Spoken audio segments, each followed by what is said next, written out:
Hello.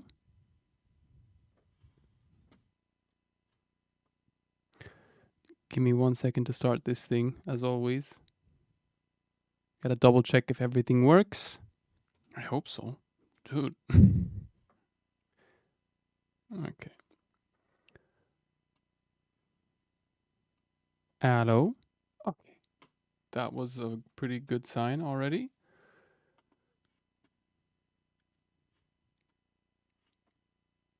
All right, let's start it.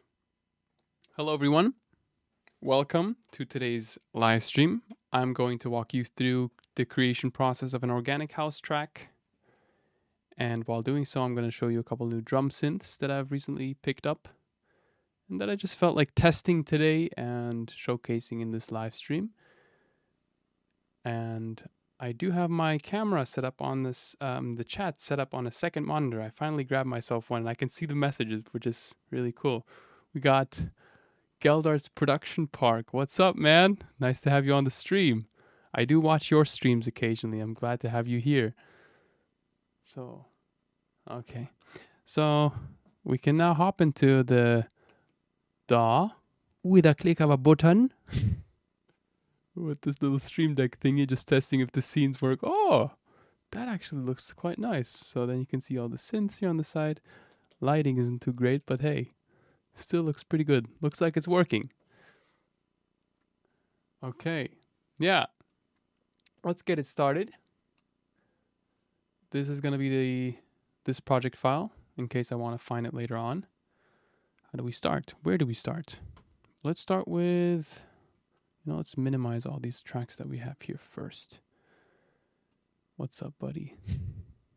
Yeah, not much, man. Honestly, I've been working a lot on my own tracks these past couple days, just kind of finding my style a bit more, getting in touch with the genre that I'd like to produce. Haven't been doing too much for YouTube, but I have a new video coming tomorrow-ish, or this week. But more on that soon. So where do we start? Man, I don't even know where to start.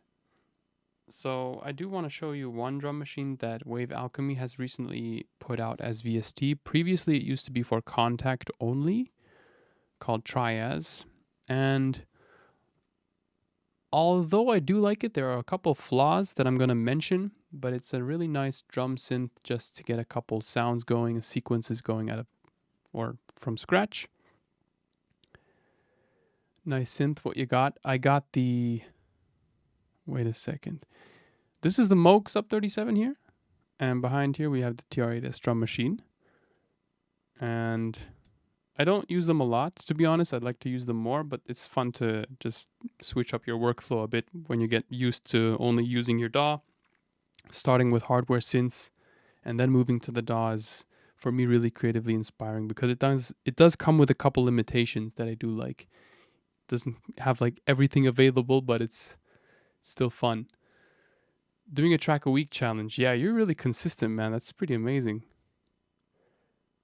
I haven't really done a challenge like that myself. I mostly just try to, produce a track whenever the flow is right. Like whenever I'm in that flow, like really in that flow, I feel like the track almost produces itself. I don't know if you've ever had that feeling before, but it's really when I try to catch, when the inspiration comes, I just try to catch it and then produce a track. And that's kind of what I've been focusing on. And in the meantime, I found these new drum synths and new inspirational tools that I'd like to make videos on, but I'm just using this live stream as a way to showcase it. But yeah, let's get started with Triaz. Triaz is a pretty cool drum sequencer, which allows you to import your own sounds. It does come with a ton of different sounds by default. I think they're running some kind of an intro sale. I at least bought it on sale, but I just wanted to showcase it a bit today. So you have the ability to host sync it here and hit play. Oh, let me mute the other outboard gear. Well, it should actually be working. Oh, we need to set up a sequence first using... I did set up a few presets here that you can see. So if you open up this preset panel above here where it says init, You can load a ton of these presets that are included within the core library. You can also filter by BPM. So if I were to go for house, maybe I could also select one that is here, tagged house. Let's go for something like this, load preset, and then hit play-ish. If we hit play down here, it plays a sequence, or we could also host sync it, so when we hit spacebar or play in our DAW, it plays it automatically. And if host sync is off in the sequencer, you don't want to use it, you can also draw in MIDI like this. So you could create a MIDI clip, headphones, and draw on your stuff like that. But I don't know why it's just playing the kick drum right now. Anyway, let's actually work with the sequencer now.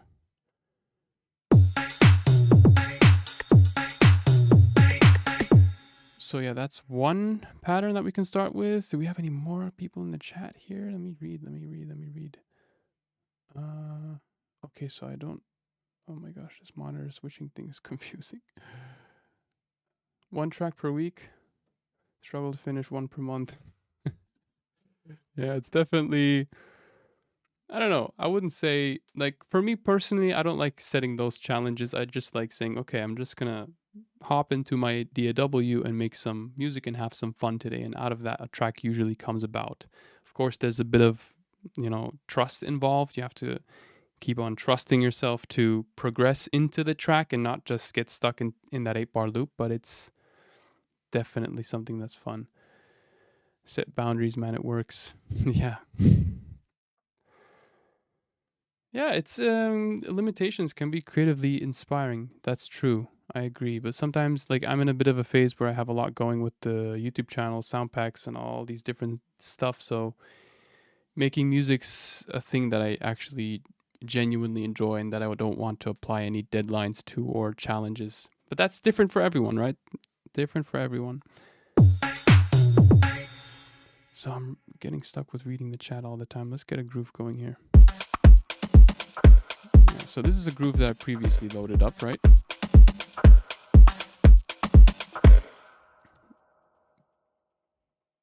But I do want to select one of these guys. Let's go for house and see if we can create a sequence using one of these presets, but load our own sounds in it. Let's go for, I don't know. Let's go for this. I don't know how it sounds.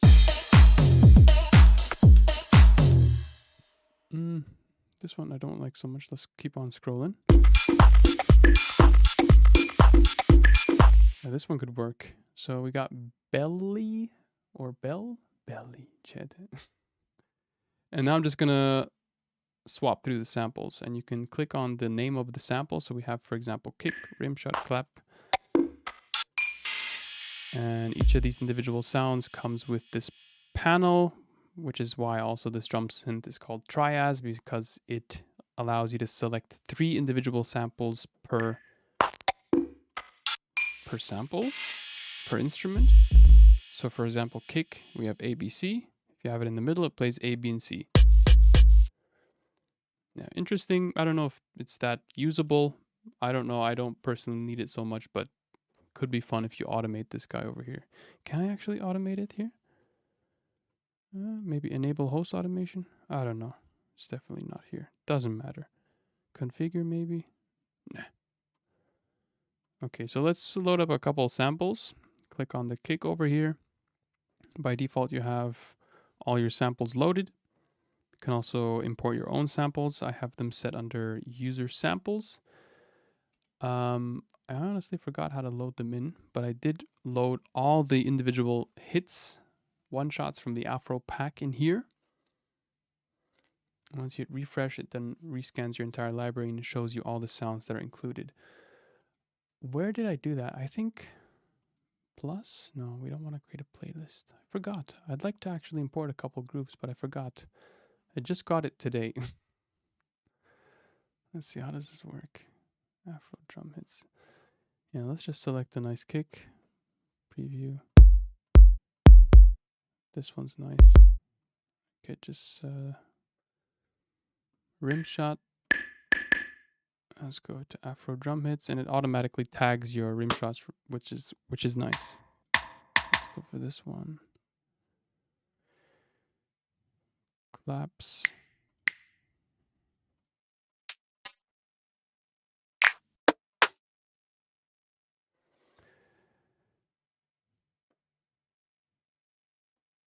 The VST is called Triaz, this one. XO I'm going to use in a second too. Let me just test something really quick. 1 second. What? 1 second, guys.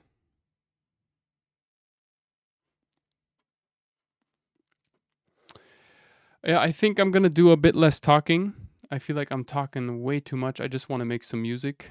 So, yeah, I hope this video will be somewhat self-explanatory. Honestly, I didn't want to make like this in-depth tutorial. I just wanted to jam a little bit. So yeah, feel free to just join in. I feel like I'm just talking way too much. I'll do my best to read the chat, but I'm not going to do any deep dive into the plugin. I thought I would, but let's just jam along.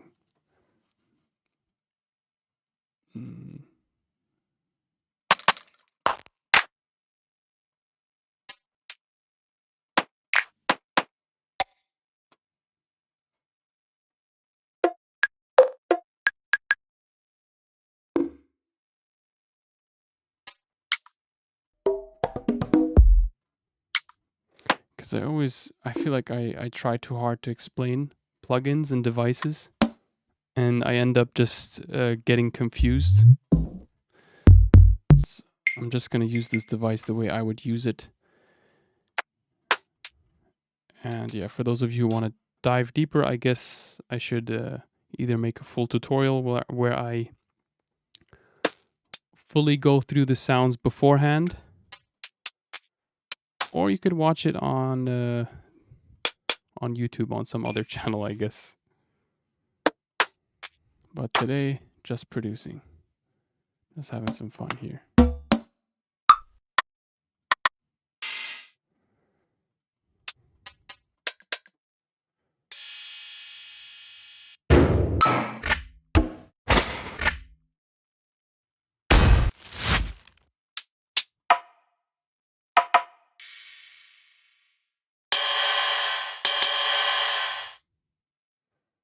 All right, now since we have the sequence done, we can then hit play.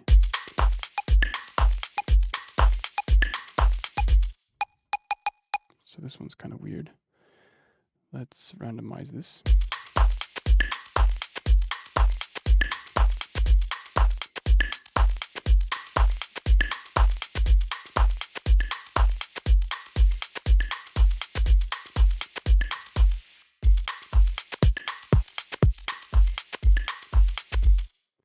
We have a couple of things here. Processing, I don't really like that. Channel effects, compression, shaper, EQ, turn that off.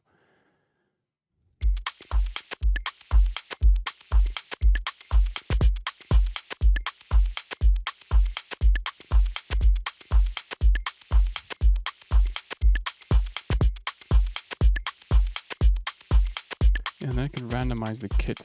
So we could randomize all the samples. Which is kind of nice.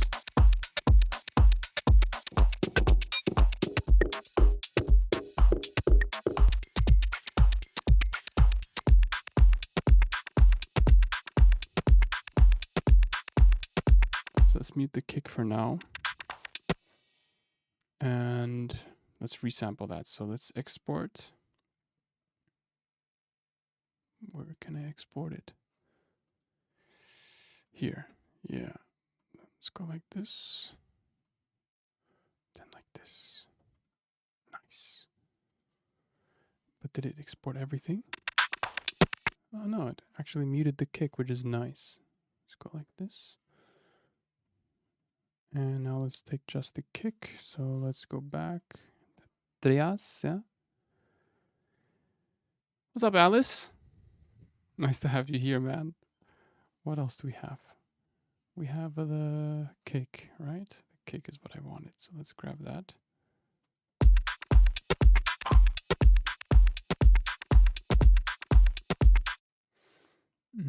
export, for example, just the kick, right? Would that work? Yeah. That doesn't look like just the kick.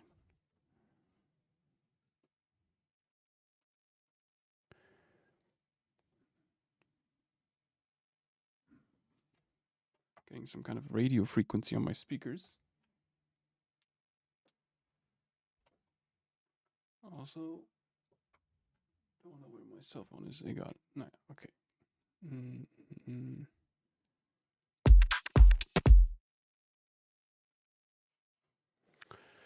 How do I export the kick, dude? Like just the kick. Yeah. Let's see.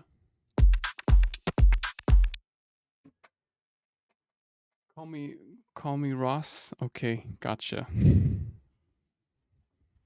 Yeah, I only see your name here, which is Gelder's Production Park, so that was the first instinctive reaction from me. But gotcha. I'll call you Ross. Let's get back to exporting. Just a kick. Dude, how does this fucking work? Click to render. Ah, okay, so you have to delete and then re-render. Got it. Now we have the kick.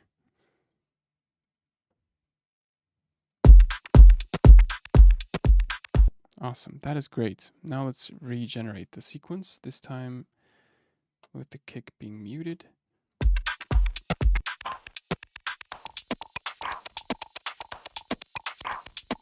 Not sure if we need the hi-hats again.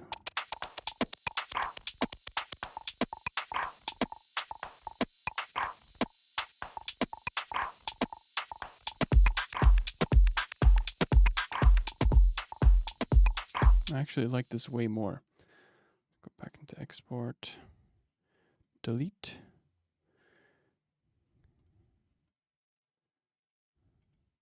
Right click to mute it here, exclude it from the export, I mean. And then let's go again.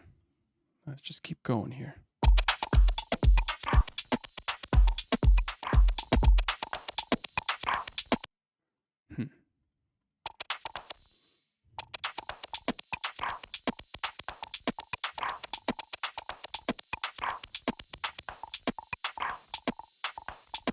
Yeah, let's do that again. Let's go like this. Like this. I don't want that shaker in there.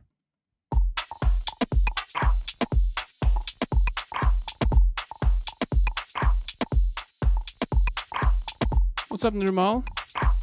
Nice to have you here.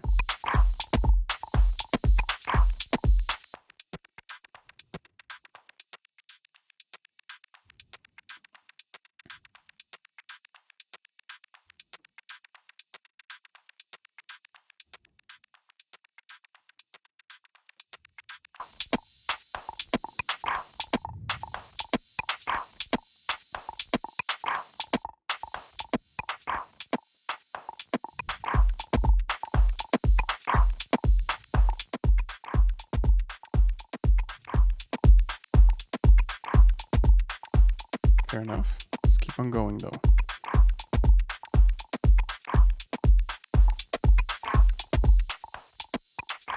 Generate a couple more.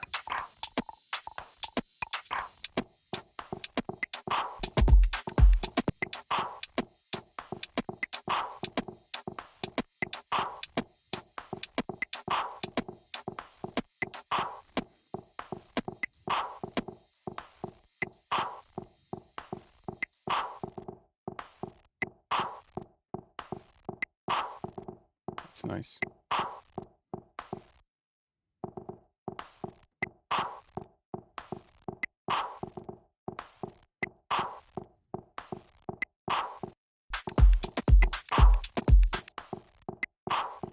Okay, that's enough for this guy. Enough. So it's some kind of an ambience going, something that sits in the background. What do we want to use for that? Let's use the vocal. I'm going to mute my mic really quick. One sec, guys.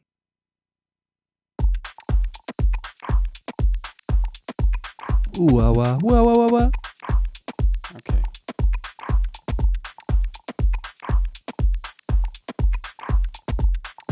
Or you know what?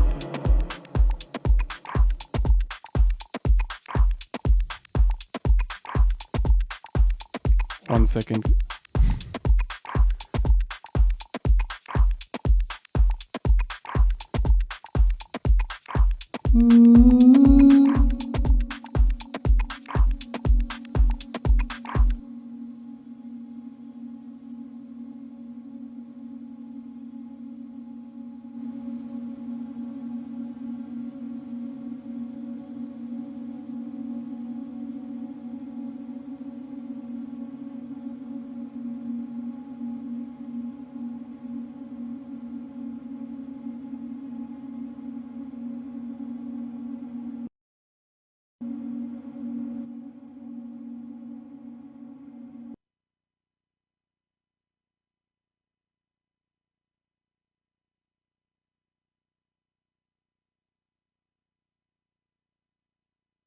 Oops, I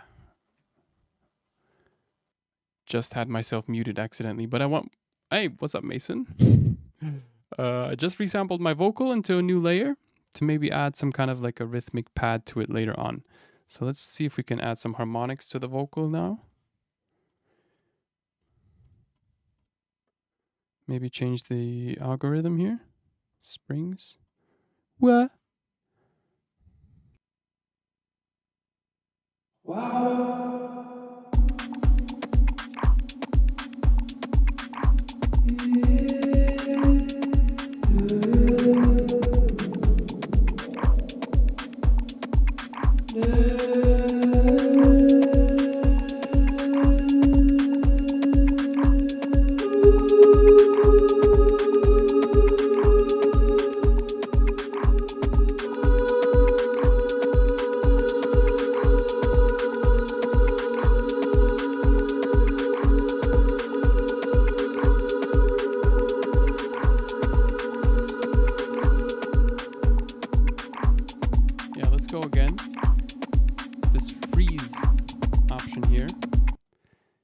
To see freeze, like whenever I hit this guy, it freezes the vocal, and whenever I hit this guy, it takes in the audio and adds it to the freeze, so I can add harmonics, which is pretty cool. So let's start again.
Okay, that's perfect.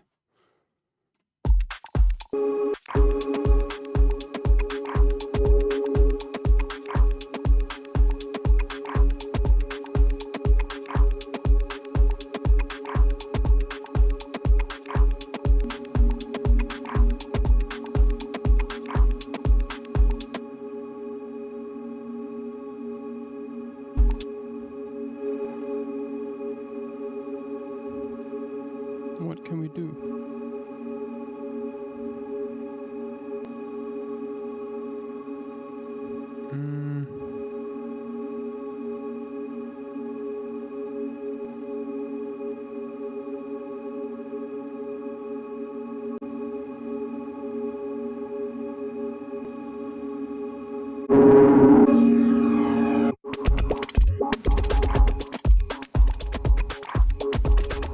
Yo.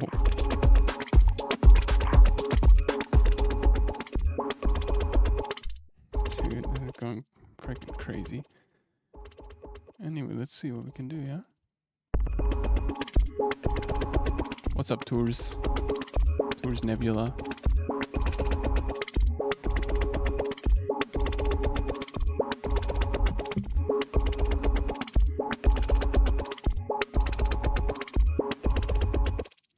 I hope my mic isn't picking up too much of the sound from the speakers, because usually I have that set up in a way that it isolates the audio, like noise suppression.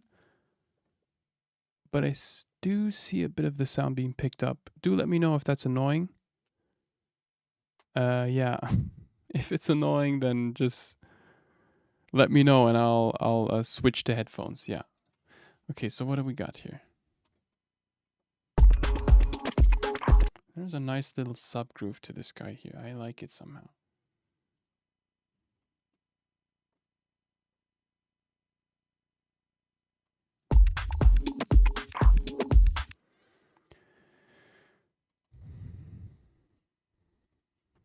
So I could use this, but I don't have so much control over it. This is why I use the LFO.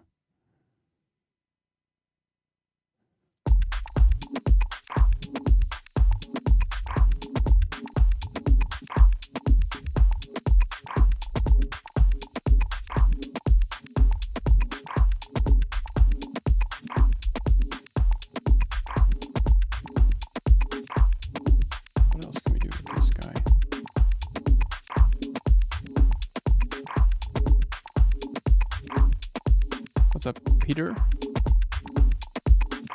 Phaser gun sounds okay, yeah.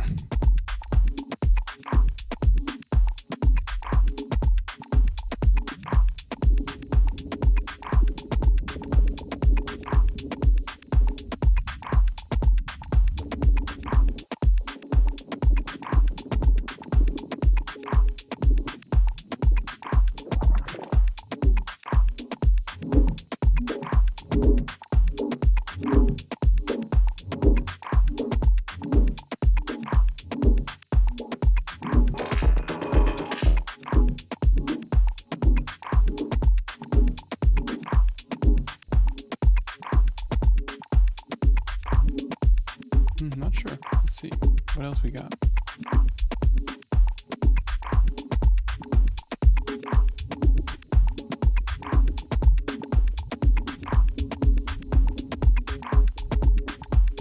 That one I like. Now let's mono the bass. It's getting a lot on the sides.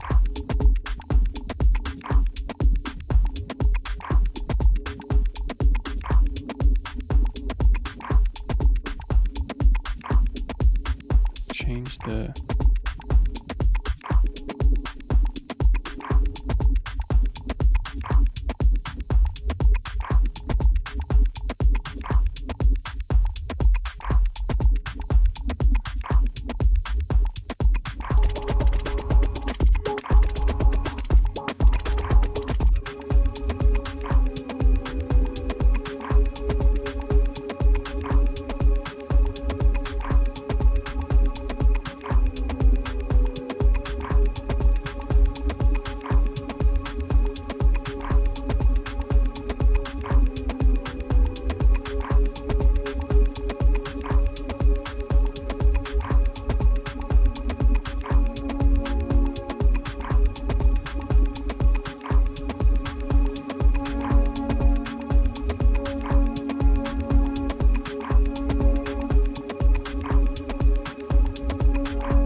I don't know where the modulation is coming from here.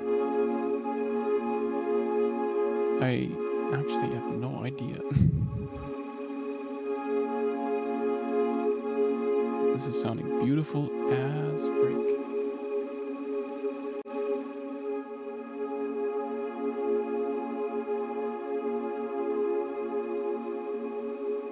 Let's resample that just in case.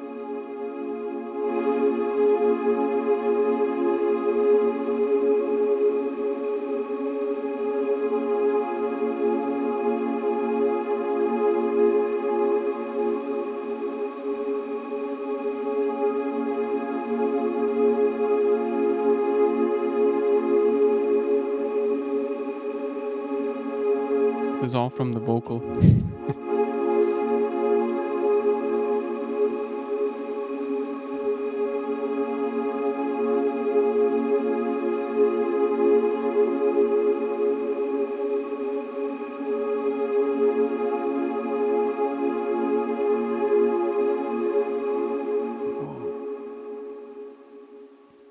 What's up, Trip Tilt? Sweet sounds there. Yes, they are sweet.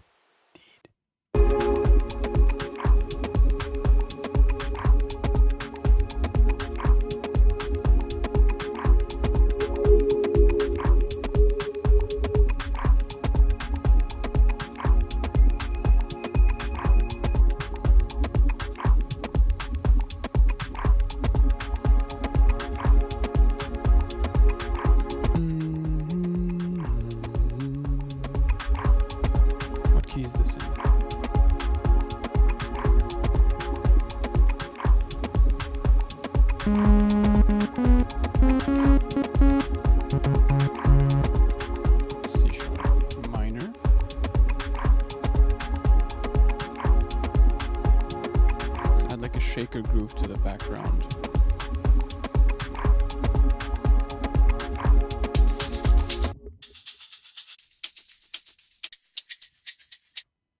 Let's see which one suits us the best. It's very nice. Do we have something less groovy?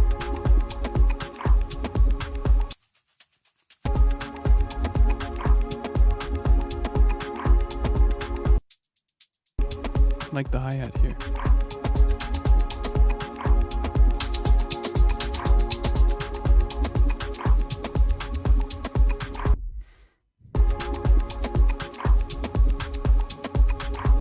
Let's get some panning on this guy here. Auto pan.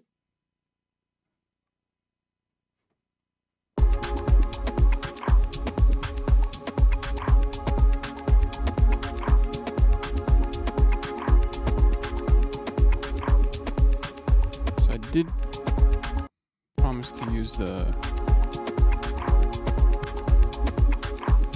XO, which I'm going to do in a second.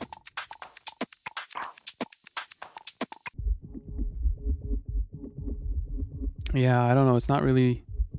I wouldn't define this as a low-end normal. It's just some kind of like sub-mess. I don't even know if I'm going to keep it. Let's see. We got a new subscriber whose name I cannot see because it's so small. Pavel Zwoba? Oh gosh. Still need to get used to this whole streaming. Oh my gosh. After so long.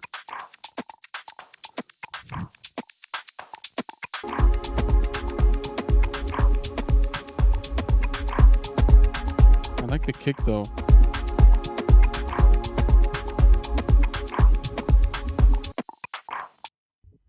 Tighten down this groove a bit because I feel like that percussion is a bit too annoying.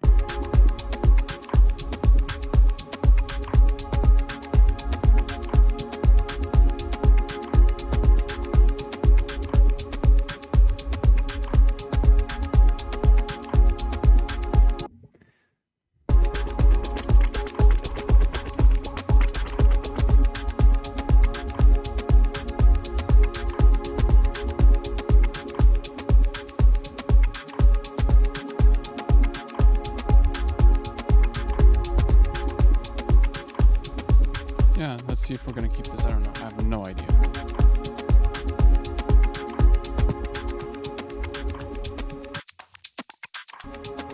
Yeah, sidechaining might be nice.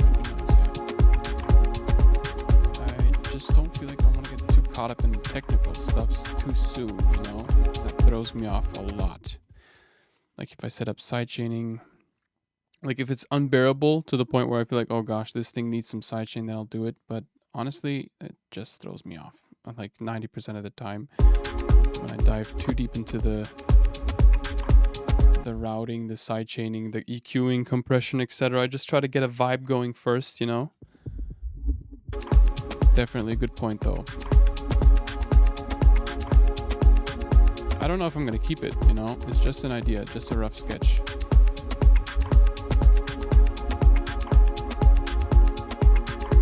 Kick at the very top. See if we can get something from the TR-8S drum machine really quick here, yeah?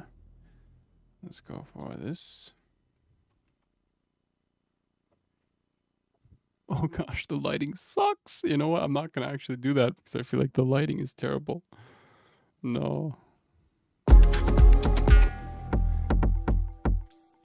Maybe just a simple off-hat groove. I guess you can see everything in Ableton Live here already, so.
Just not useful.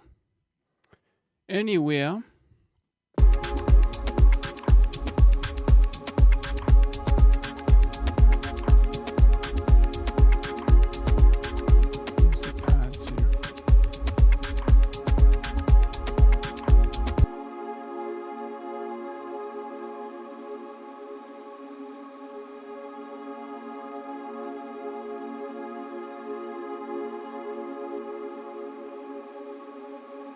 Some kind of a nice clap or something, I don't know.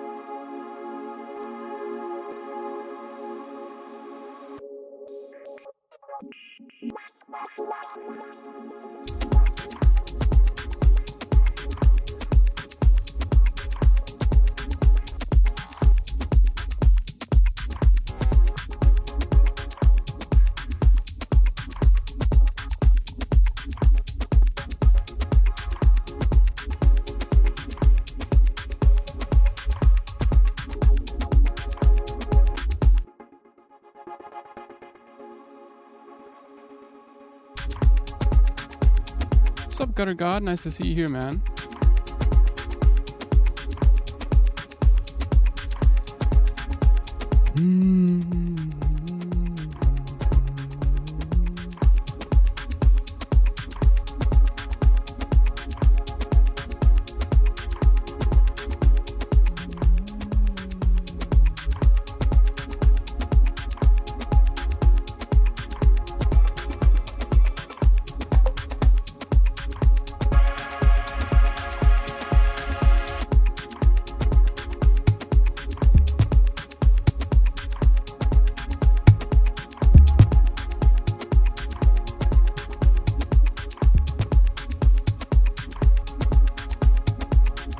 Make bass lines wide. Don't make them wide. Worst tip ever. Bass line, I like it when they're mono, to be honest, because I feel like they sit in the mix the best. I've been trying to figure out the best drum sequencer. What is wrong with me, dude? The best drum sequencer, but it's a jungle. It is a jungle. It is indeed my favorite one by far. Not by far, but my favorite one to use is Atlas by Algonaut. I feel like their marketing and the way they represent themselves is authentic, and it's really good. Like they updated this Algonaut. They frequently update it.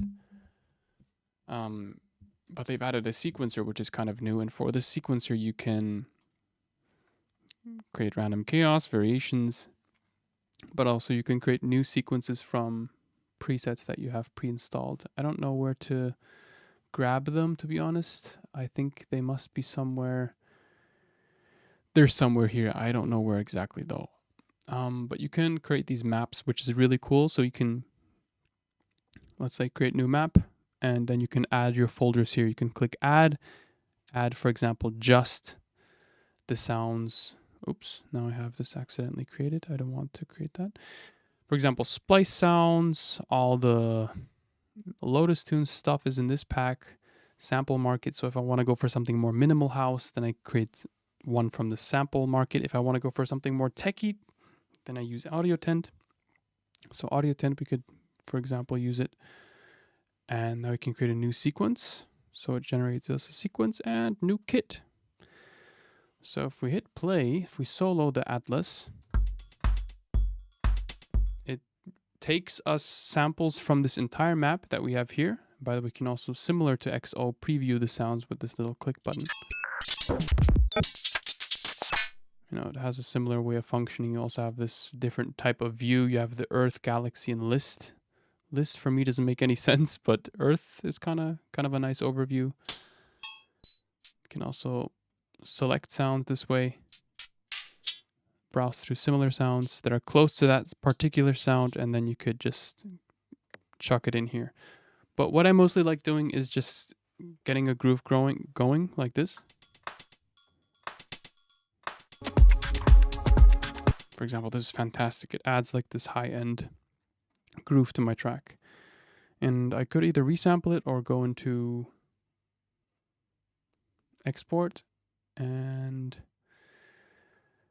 render the stems as audio, just the loop. We don't want the lead in and the loop or the tail. We just want the loop, right? And we can just select what we want to render here.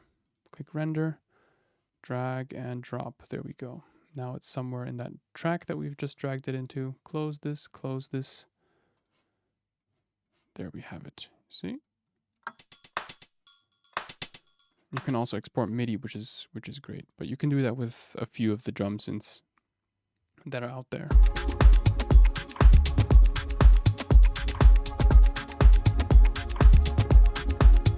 I actually don't like it. The loop, I mean. For example, if you don't like this tambourine, you can just switch it out for another one. And you can also see similar sounds.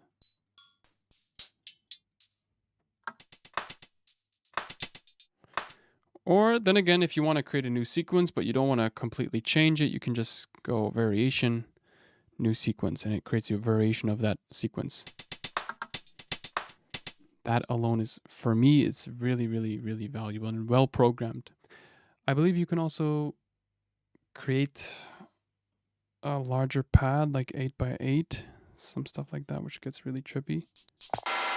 Like you lose a lot of the focus. I don't know if this is overkill. In my opinion, it is. But we can just keep it with 4x4, which is comfortable for me. Right, and you get to control your sounds here, up here, in this panel. But let's create a couple new sequences. Maybe from browser.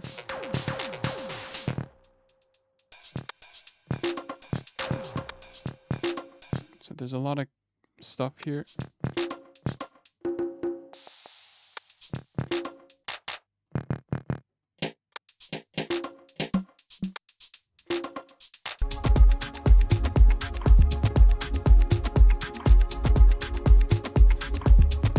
Yeah, Triaz is definitely my least favorite of them all. Let me just read through the comments really quick. So, mono basses, yes, I mean like how to make mid basses wide to sit in the mix. There's a couple of different things that you could do, like create duplicate layers, pan them left and right. You could use delay Haas effect, like if you have a delay on a very short setting. For example, delay. Where is it? Delay. The stock Ableton Live delay. Or you could also just type in Haas, I believe. Go to audio effects. Nope, you cannot. Or maybe stereo. Shift your plugin, stereo vibrato, maybe.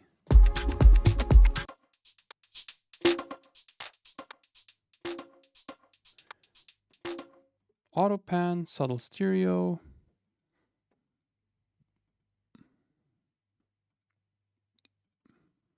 No, we don't want this one.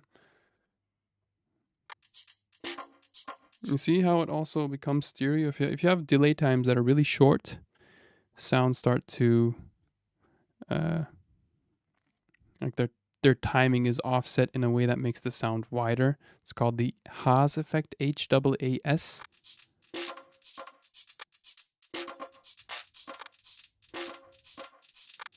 Filter delay is probably not the right one to use, but let's just go for the normal delay. Where is it? And let's try to use that on some kind of like a mid-bass layer. So if I were to demonstrate, for example, go for like a stock synth sound, perhaps load up something rather short.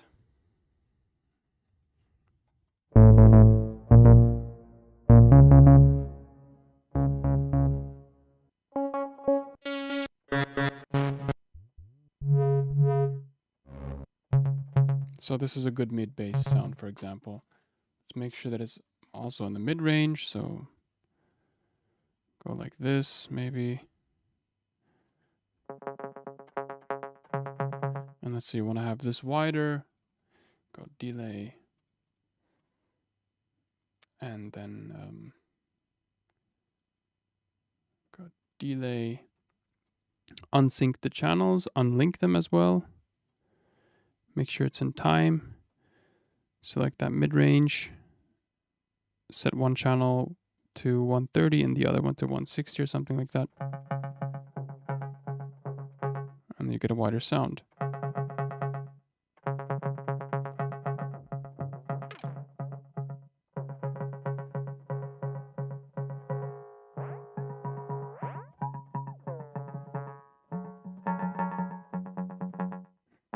Yeah, you just want to make sure that the feedback is lower. You can also experiment with the dry wet, which basically dictates the amount of stereo that you get. See?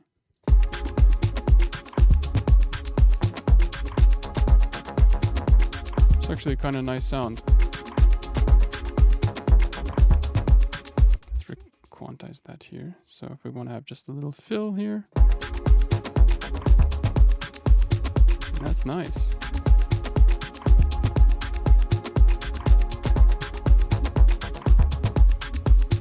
Without the delay here. See? Cool little effect. Maybe add some more effects after that. Who knows? Or before it.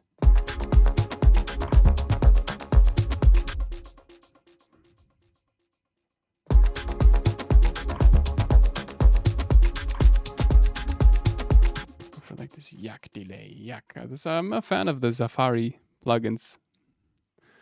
I like the interface.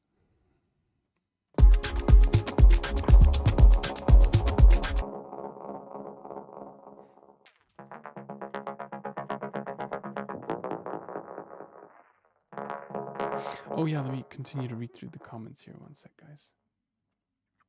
So monobasses. Where do you get your percussion loops from? Mostly I use sample libraries like Session Percussionist from Native Instruments. I layer those with other libraries like the, I don't know, which other libraries do I use? I know there are cool libraries by Goran Grooves, Addictive Drums, Spitfire Audio Labs drums, stuff like that. But the like Sequis is a nice one. ACDR acoustic drum machine. Got some Japanese percussion here. Shimmer, Shake, and Strike I really do like using for percussion grooves. Ethno World 6 and World Percussion Creator, which is also something by In Session Audio, the same creators of the Shimmer, Shake, and Strike. And now these are all things that I've obtained over the years, especially when I've made the transition to doing this full time.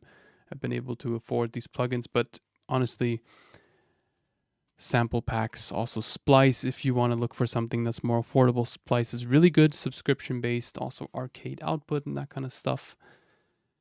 So yeah, Splice is perfect for percussion. They have a lot of good stuff on there, to be honest. Loopmaster is also very good. What else we got? Where do you get your percussion loops from? Kevin Oraka is a young superstar producer from Sri Lanka. He has releases on Mango Alley, has collabs with Maze B2B. This looks great, not gonna lie. But so, what else we got? Appreciate it, means a lot. Thank you. Bro, you guys have a very good prog scene happening there. Love you guys. Noisy Sabandrio. Okay, guys.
Let's see what we can go for here.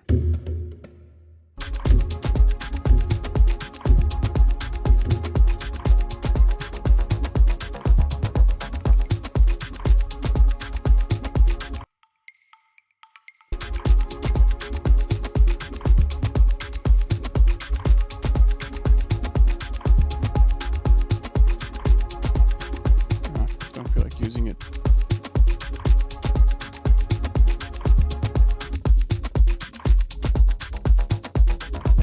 Suddenly starts feeling way more dark without the pad. Maybe I can pitch it down a few semitones.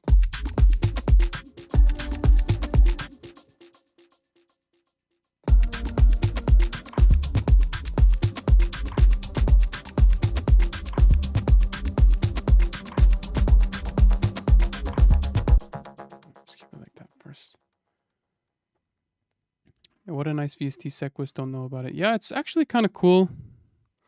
It's supposed to be meant for like this orchestral sequencing, but I really like using the percussion grooves from it, also because of the fact that it has these very organically played sounds within this sequencer panel. It's a good library, orchestral tools. See, it's mostly used for that kind of stuff. Then again, you could go for something like that, like keys and mallets. It's kind of cool, actually.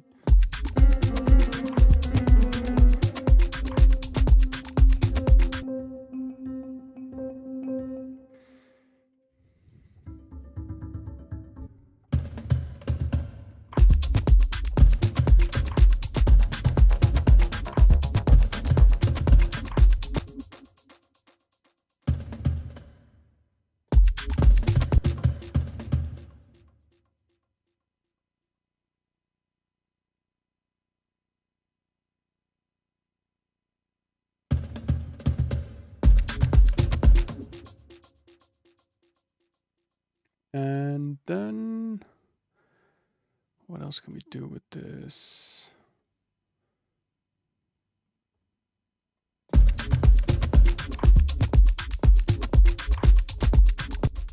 freeze and flatten. Maybe we can just turn this into some kind of fill.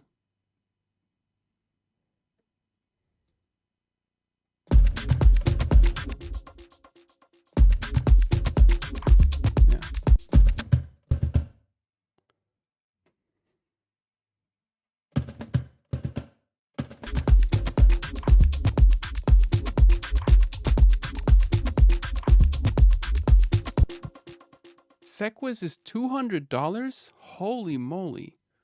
Yeah, I remember getting it as part of the complete collection. Yeah, it's a bit overpriced. It's way too overpriced. Holy sheesh. I would much rather invest into something else, to be honest. It's not that worth it, I guess.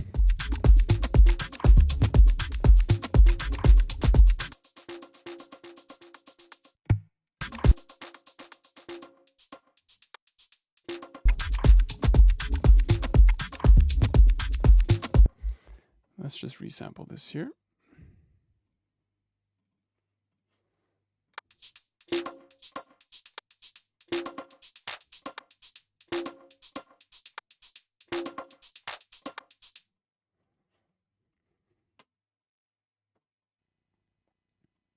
So XO is very good. I still need to explore it a bit more, but it is pretty dope. Whoopa. So we have this default house sequence that I have loaded up previously. It's a 120 BPM sequence. What I really like about XO is that it has these pattern variations in here. So let's get this groove going somehow. How do we get it going? Let's go back into the view here. And if we hit play, nothing happens. Why? Because we need to play here. Host sync.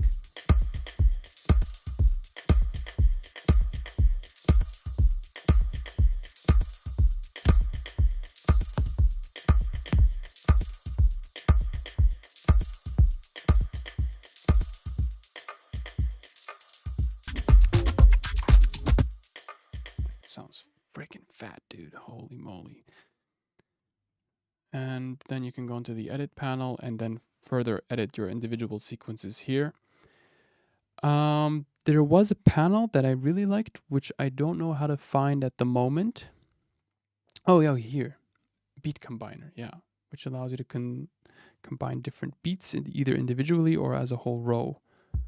So right now it's playing this, right? But I could also select this row over here, for example. And that's what I really like. You get a variety of different patterns. Triaz doesn't have this option. And Algonaut, dude. Atlas by Algonaut is, it's also great for sequences with that variation knob, but I feel like you're more limited to the classic view. Whereas this kind of gives you more individual tweaking options and it's more generative, you know?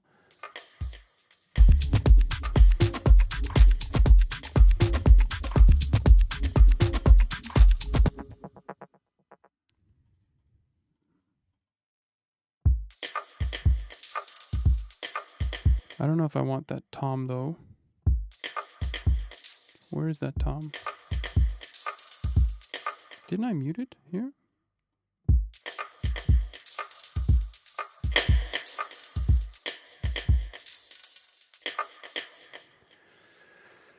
Perhaps a bit too much reverb. How do I take it away? There we go. And you get this accentuator, which is also nice. You can create like these accentuation patterns here.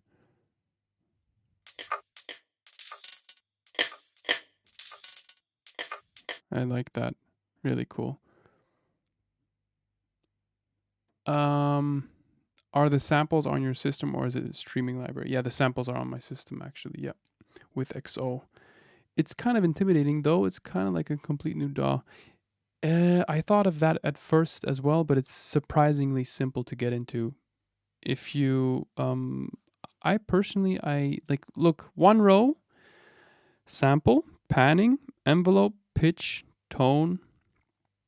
Like if you understand what's going on in one row, you already know what's going on in every other row. Similar as to how these mixing consoles look like. Like the first time I looked at an SSL, I thought I was gonna like, like no thanks. But if you understand one channel strip, you basically understand the whole thing, right? So it just looks complicated at first, but once you spend like an hour or two getting into it, just spending time with this particular thing, you understand it quite well. You don't need to like understand every single button.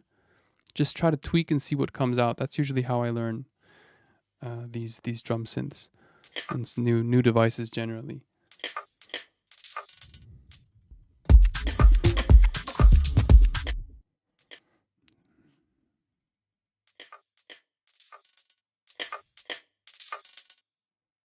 Let's do that again.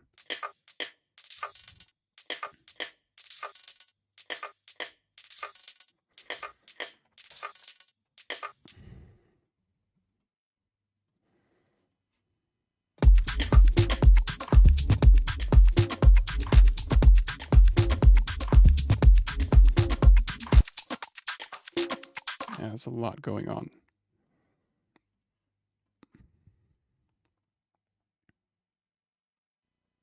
Let's see if we can clean this groove out a bit and minimize.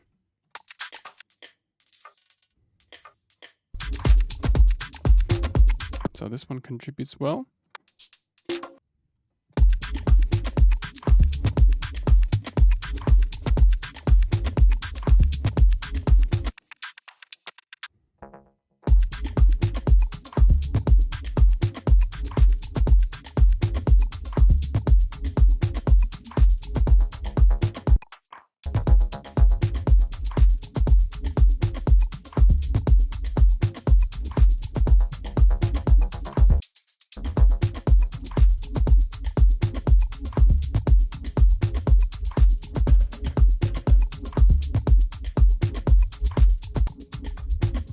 Something like that.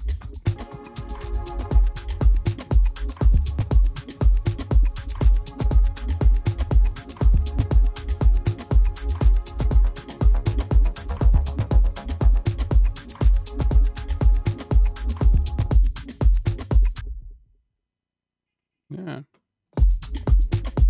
I like having multiple percussion layers that contribute to the wholeness of one groove, so it sounds like it's one unit, but you can then introduce the elements of this one unit gradually, right?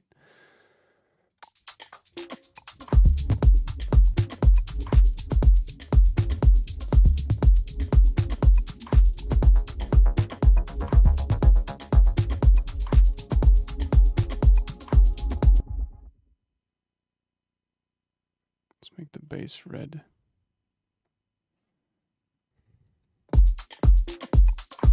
Yeah, it's definitely taken up a lot of space in the mix. Yeah.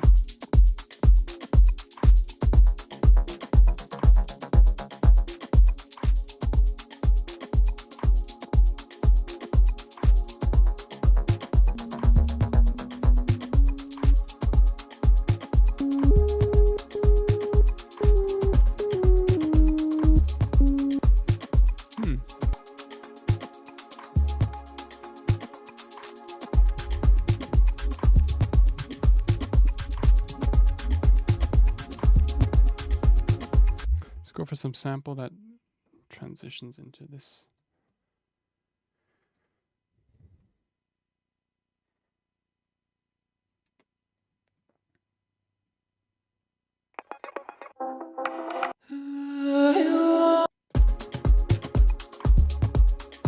Maybe Splice.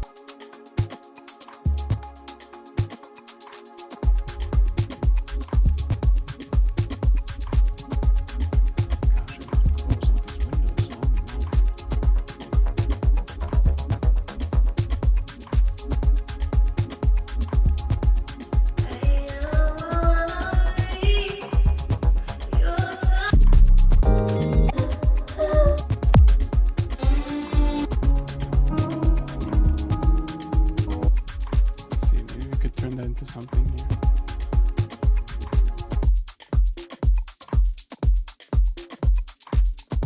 Come on, laddie.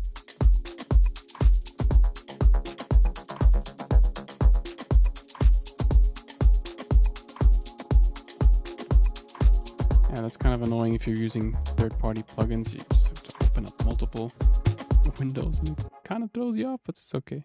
It's okay, huh?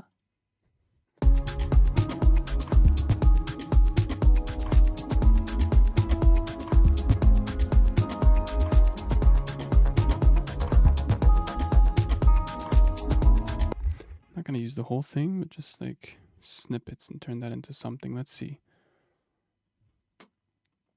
Let's make it more of a higher frequency sound, so less lows, more highs. Now we need some echo. So let's set up our sends and returns. So on A, we want to have black hole, my favorite reverb. And on B, we want to have Echo Boy Junior. Let's go for Echo Boy Junior, my favorite delay.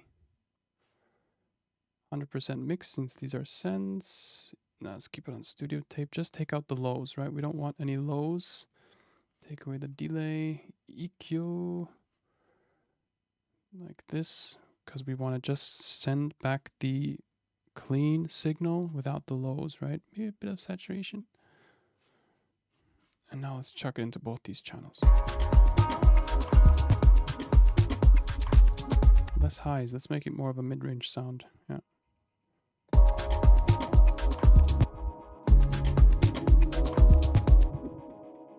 I want to make it more weird. That's not weird enough. Let's go for some weird delay.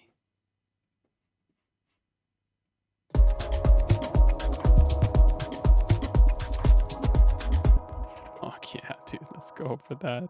I always like feedback delays. Now I could, of course, use the Echo Boy Jr., but I'm kind of creating like this double delay effect using this, so it's okay.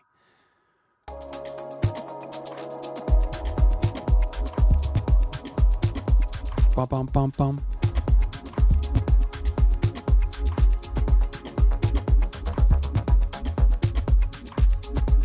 I don't really like the pad, to be honest here. It takes away the vibe.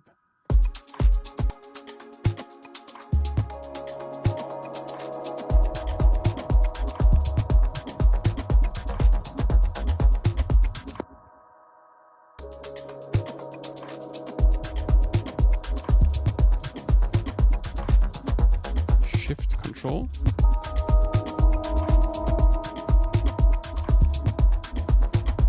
Let's go.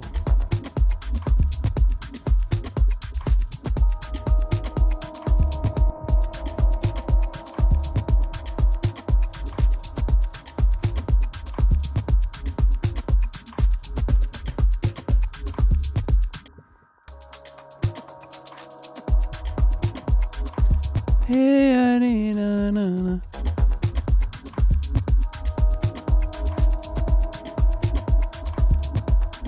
1, 2, 3, 4, 5, 6, 7. Always adds variation like that, you know? But I don't like it. Yeah. Also, there's a lot of resonance because of that high feedback amount.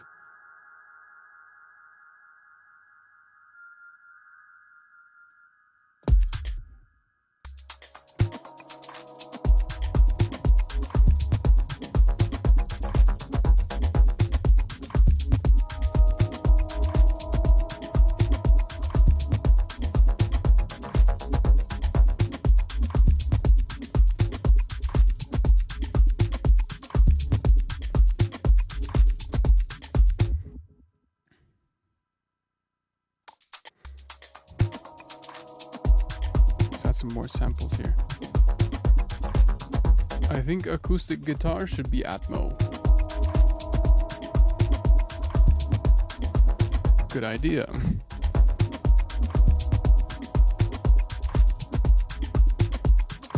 Yeah.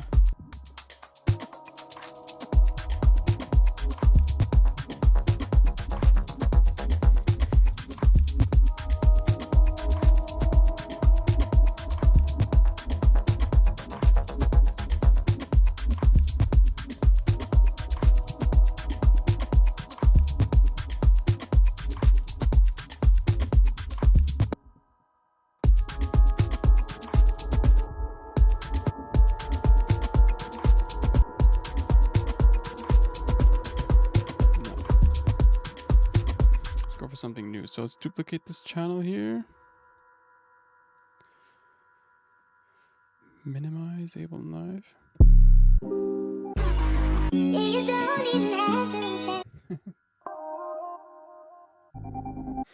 No, wait, let's go for vocal in the key of C sharp minor.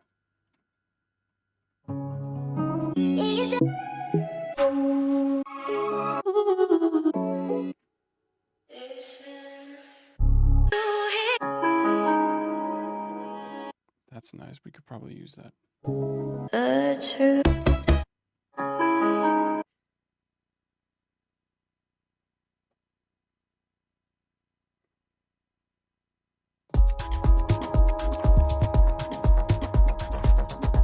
It's basically like the same type of guitar.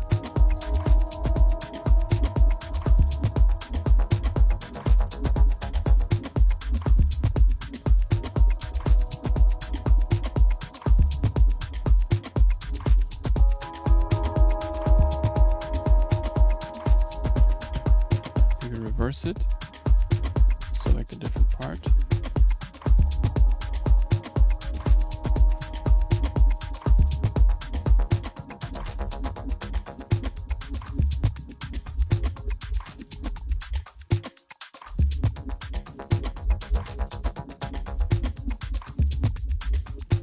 You know what? Instead of the sidechain compression, I'm going to go for something more aggressive here on the sub bass.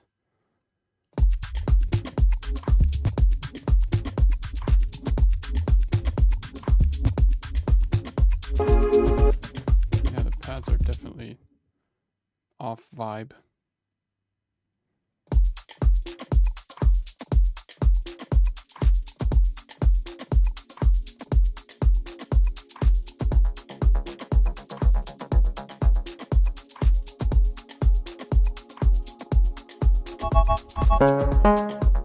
Smoke up, that's in the blem. Free up the guys and dip out the ends. Jump in the ride and burn out the rims. Don't stop, don't catch them.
Like an open hi-hat when the drop hits, right? When the chorus hits here.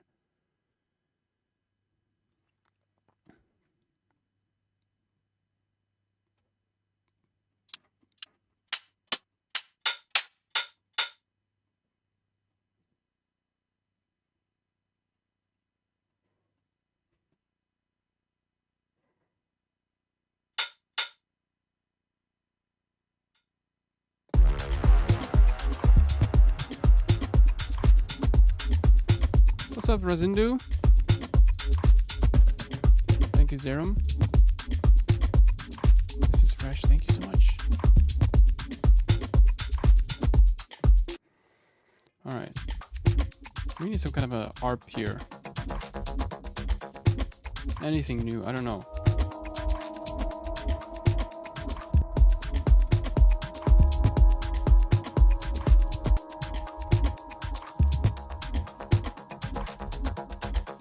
Definitely more of a progressive house vibe today. Holy moly.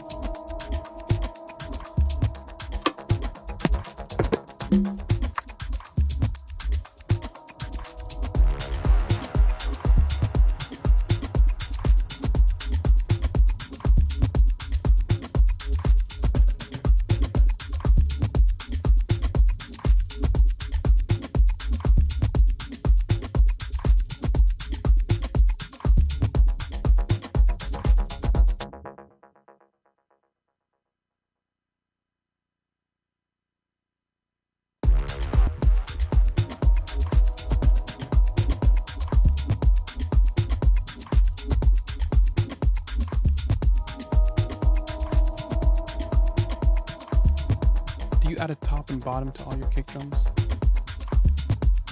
Open hi-hat with delay, -12 on bass sound. And Nirmal, you really don't like that that bass sound, huh?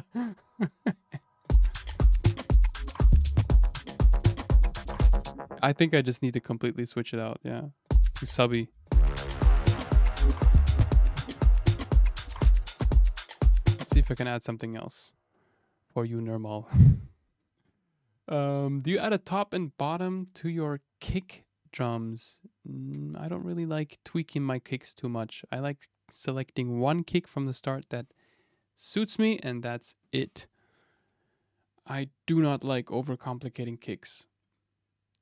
over, like, I've been through the kick phase of, oh, I gotta EQ and do this layering technique and use this kick 2 plus Bazzism, like all these weird kick synths. And at the end of the day, I'm like, oh, dude, this is too much stress for me. And then, at the end, it just doesn't sound the way I want it to. So I just say, fudge it. Let's go for a kick that is just solid and that I could probably reuse in another track. This kick fits the groove because I've created it within a drum synth. So I already had a reference point from the start. When I created this kick that I'm using for this specific track, I created it in combination with other sounds using, I think it was Triaz or Atlas or XO. You already have a reference point to how loud your kick is if it punches through. And I feel like it's easier to choose kicks that way. But I do have a couple go-to kicks, like the first ones. This one, I love sub-emphasis. These are all 808 bass kicks, most of them actually, yeah. Just with different transients. Love this one, which is, this one I ended up using in a lot of tracks of mine. Also, there's a really nice kick in Tulum called Longitude, which I love. This one here, because it has a long sustain, you can always shorten down the sub tail of it. So I could just drag in this guy here. So he already has a nice and even distribution of frequencies. Nice transient and slowly dials out over time, which is very typical for like these 808 type kicks, right? So I could just go 4 to the floor. 1 MIDI note placed on a 4th. Command L to loop it up. So if we were to compare it, and that would just shorten it out this way. Perfect. Nice and soft organic house kick. Or, this one. More aggressive. More thuddy. Baptism on kick.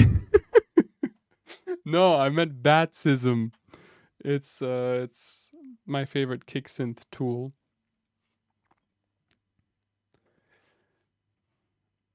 This one here. Oh gosh, it's going crazy, going crazy, going crazy. Chill, chill, chill, chill, chill, chill. Boy, you be glitching. Let me use the audio unit version. Okay, I don't know why it's glitching.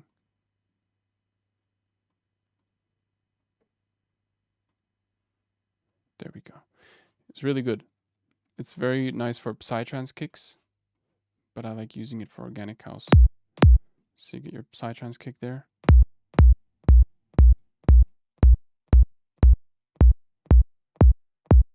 Yeah, that's how I created a few of the kicks in the packs.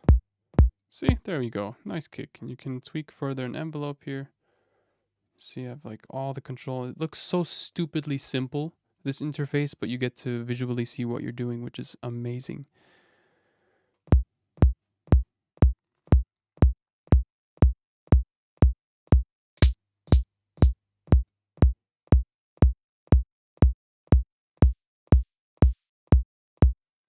Don't feel like I need any noise though right now.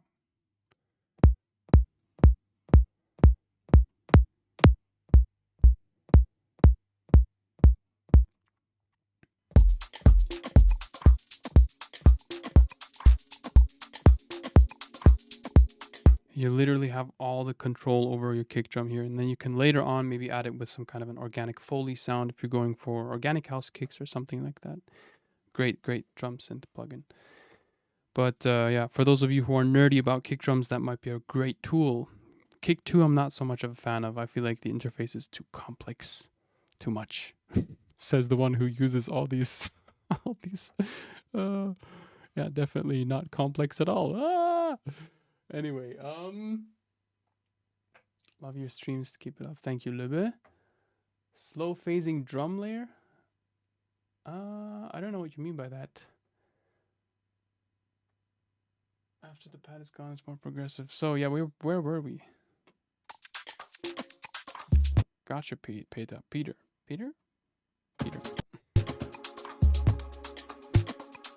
So you asked for another sub layer, Nirmal, yeah? Okay. Allow me to oblige, sire.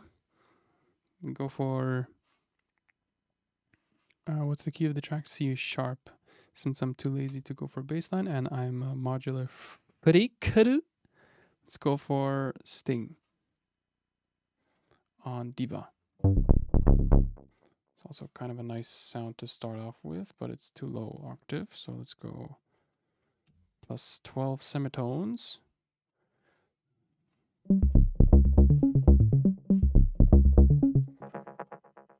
Let's see if this fits. So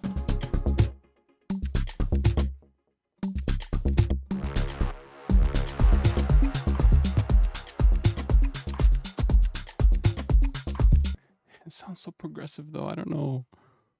It's not me, man.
Still too low.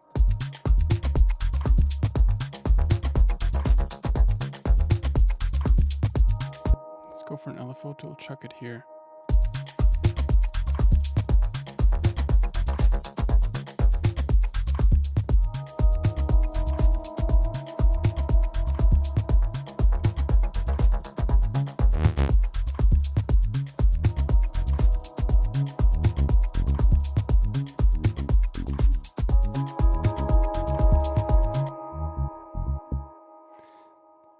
Let's see if we can fatten it up a bit.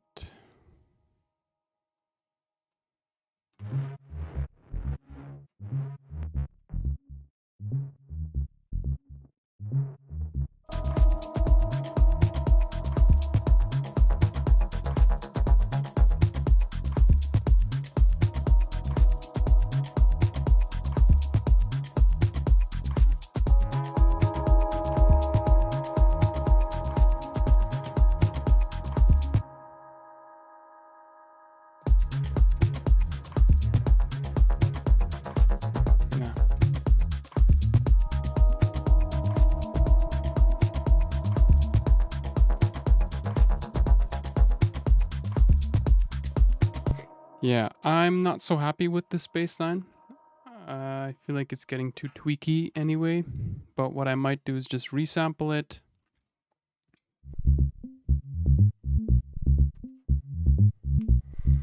And go for multiple layers and perhaps create something more percussive. I'm not a fan of like these progressive house sub bass patterns or those ones that sound really acidy. More of like a one note tom bassline type person. Also, I don't really like bass line progressions like this. Oh wait. Oh.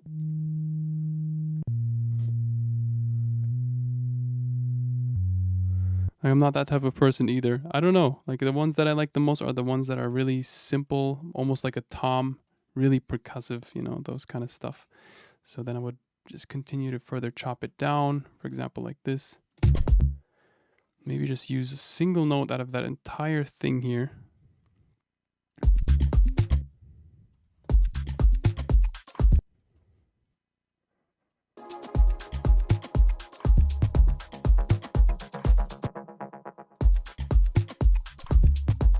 Oh, something like that.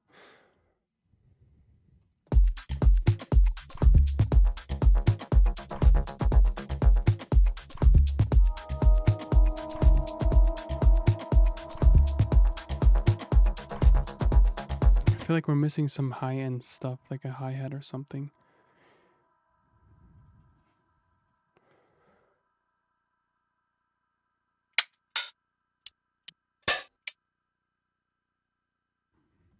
Shaker? Let's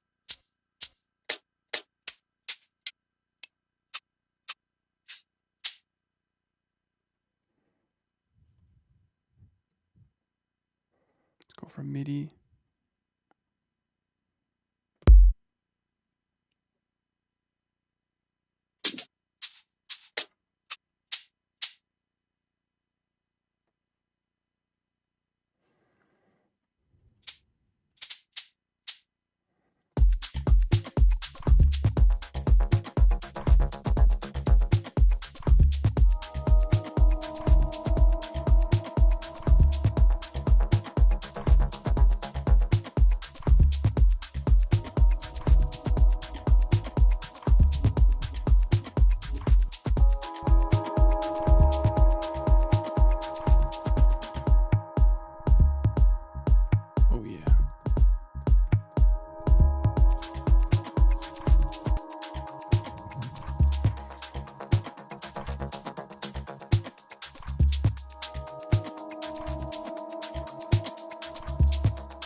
Something like that.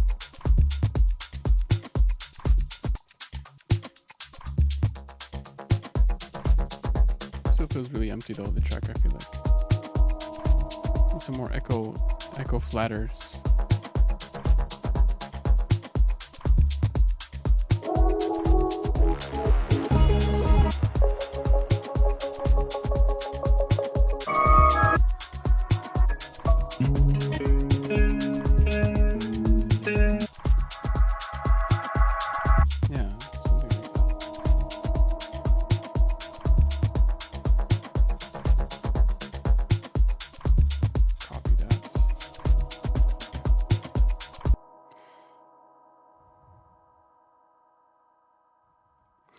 See, let's duplicate this guy here.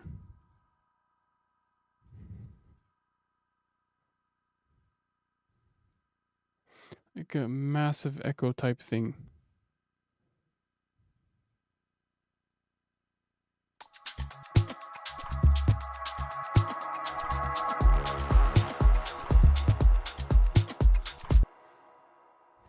Load an echo onto the layer directly.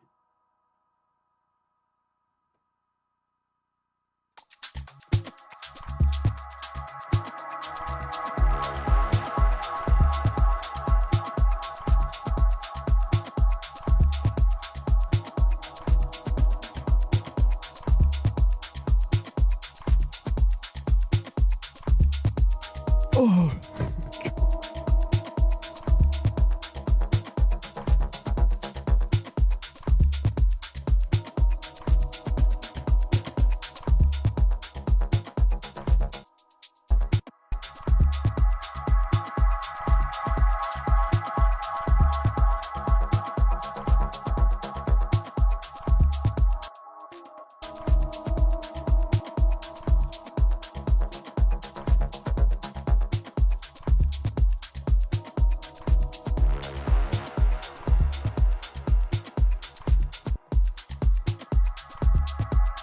Maybe need a melody or something like that.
Yeah, this is really not my type of style that I like to produce. I'm gonna be honest with you guys.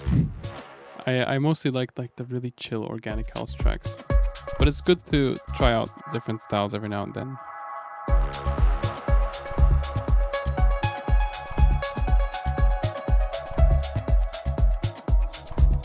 I like the day vibes music, you know.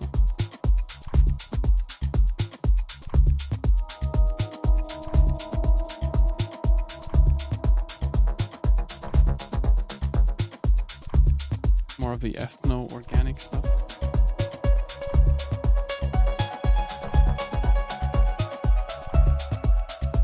And that might also be great for like a break or something like that here.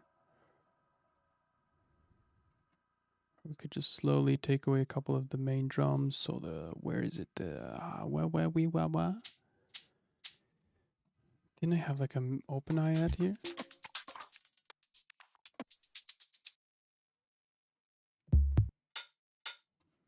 Yeah.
So we can really simple build up.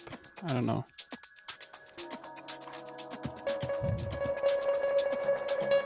You can normally extend this part so you build up your percussion rather than just going like down up. You kind of go slowly down and build your way back up to the drop. You know, that way you also get longer build ups. Yeah. Put more percussions. Yeah. Oof. Definitely, yeah.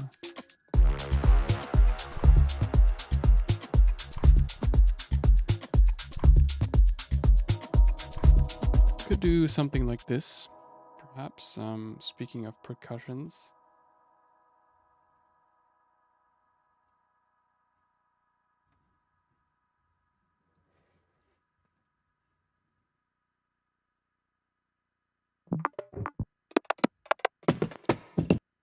Something like this, and then go like random all slices.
I don't feel like that's gonna solve the not solve the issue, but make the track any better now. I feel like personally I could have spent a bit more time getting the core idea together. Like whenever I progress too soon into arranging the track, I mostly end up feeling a bit unsatisfied, because then I realized during the arrangement, I could have used this earlier on. I don't know how to explain this feeling. I don't know. I'm just being honest here.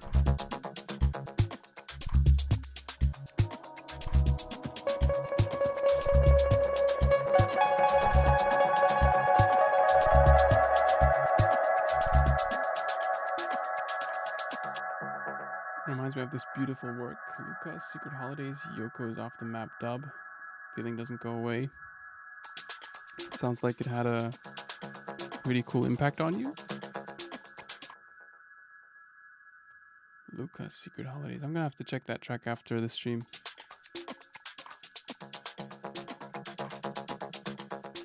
Sunray peeking through. Sunray? In my room?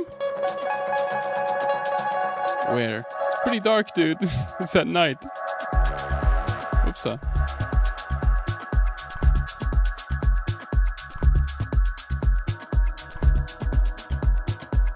Maybe I'd like a conga or something like that. Maybe I'm just overcomplicating it.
Okay.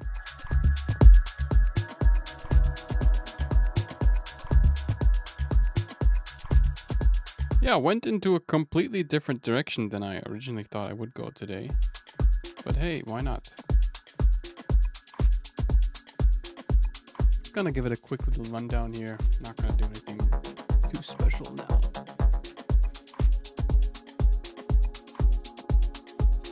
Oops. Probably missing some kind of a...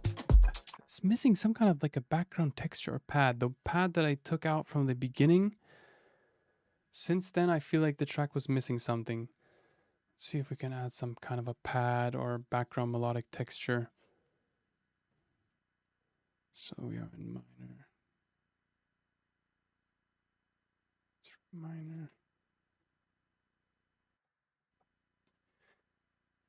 Go from my...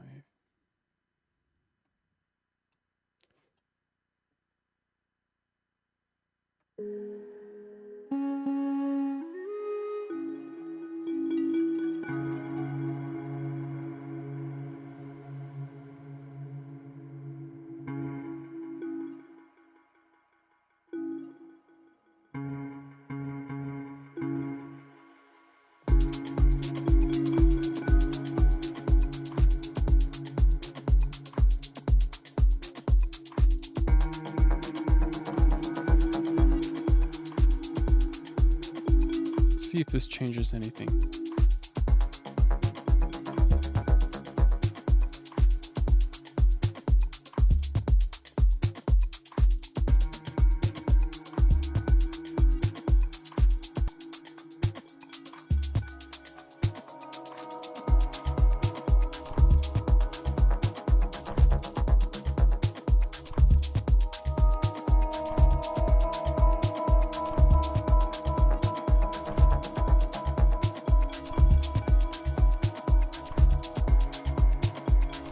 Feels very subtle. How can we make it more present?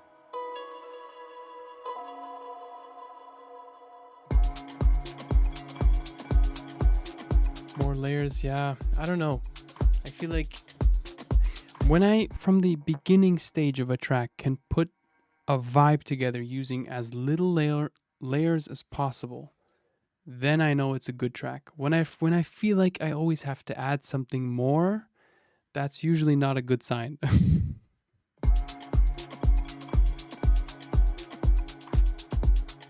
Less is more, definitely.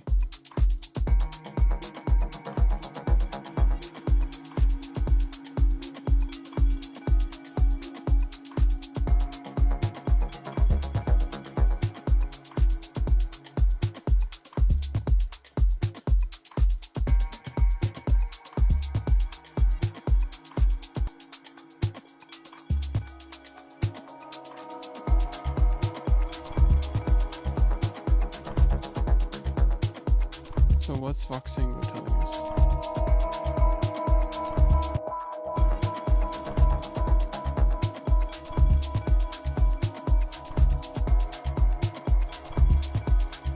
It looks kind of like your standard curve. There's a lot going on here, coming from the melodics. Too many peaks at the moment.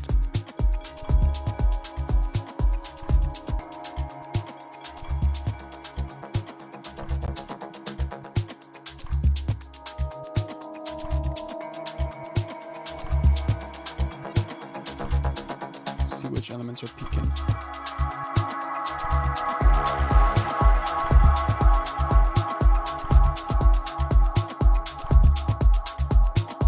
Yeah, the kick's not fitting to the track. I'm going to be honest with you. I changed the vibe of the track too much.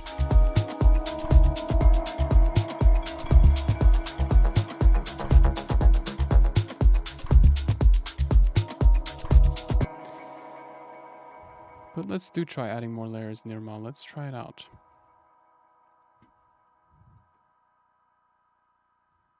I don't think it's going to get any better, but we could still try to make something of it. Maybe like an Omnisphere pad or something.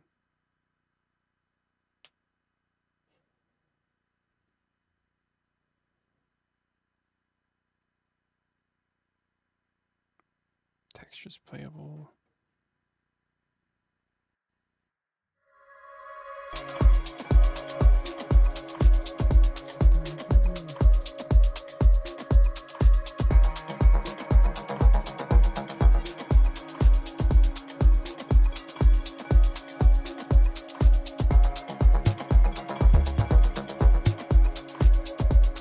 It's okay, fits well.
I like that. Filter out the percussions and all the tops.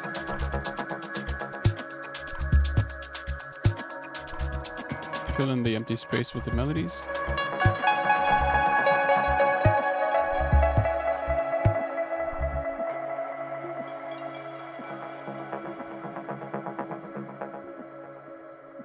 Spacey.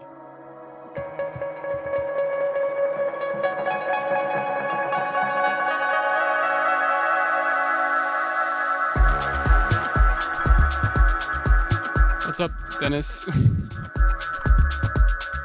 Oh man, a bit late to the stream though. I was about to end it. Yeah, I feel like I've spent quite a long time sitting today. I do need a bit of stretching for the back. But it's still nice that you joined.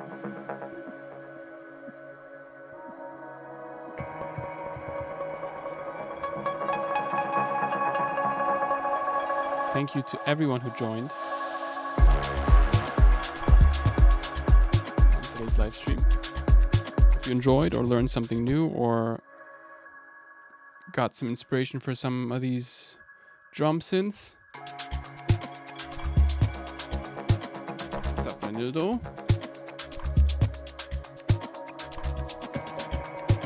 A lot of people joining at this time.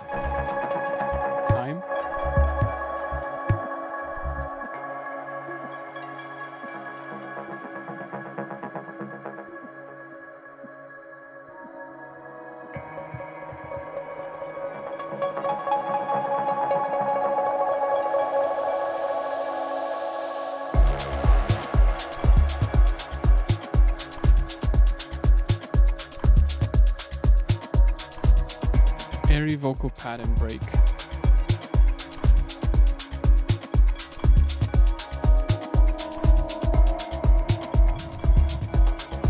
See what we can do, man.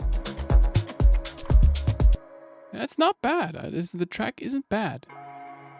I think it's mainly because I just can't entirely stand behind this genre. I just really like the melancholic, slow, down-tempo, chill organic house. That's the waves that I'm on. I feel like this one's a bit too dark and techy. It's not that I don't like it, but it's the genre that I like to produce more is the ones that I feel more connection to. Yeah. And let's see. Let's go for something like this.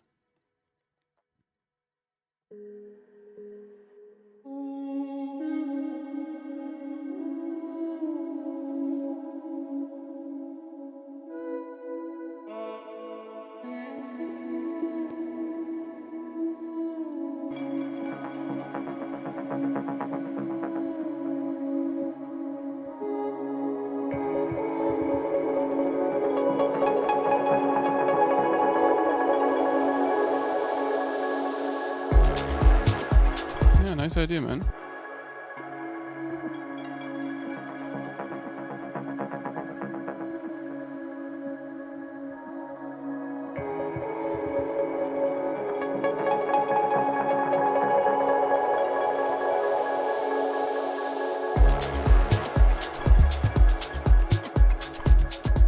Yeah, it's an arcade sample-based plugin. I like the vocals that are in here. Yeah, I got a video with them coming out soon. Yeah, it's called Arcade.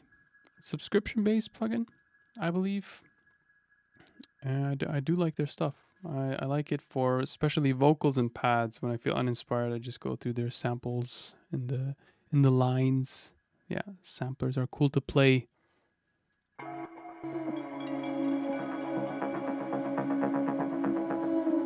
Yeah, feels very eerie.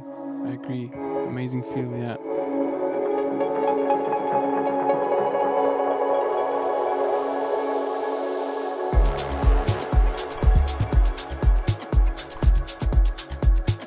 The kick and bass, you know, the kick and bass is... Look, this is the kick and bass.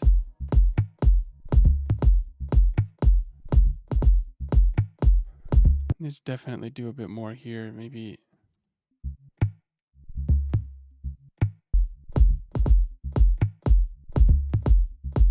Actually kind of a nice groove. I feel like it needs a bit more, maybe?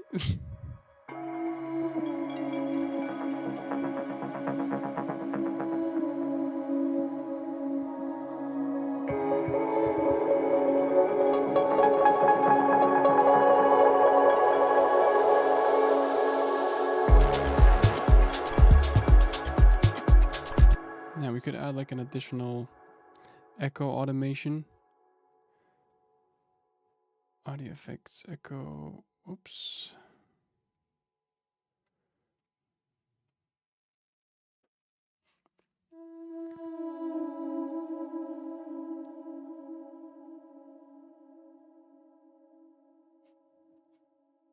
So it fades out longer.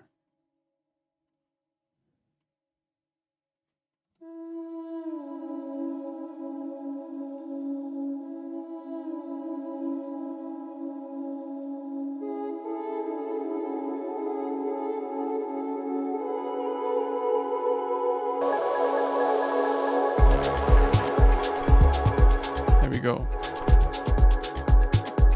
So it turns into a pad in the break, in the drop, right? What do we got? We got a comment here. I'm just quickly checking in to tell you that I'm about a third of the way through your Afro House Masterclass, and it's absolutely amazing. Thank you so much for sharing and teaching me your talent. God bless you, man. Thank you so much. It's very reassuring for me to read these comments. Thank you so much, honestly.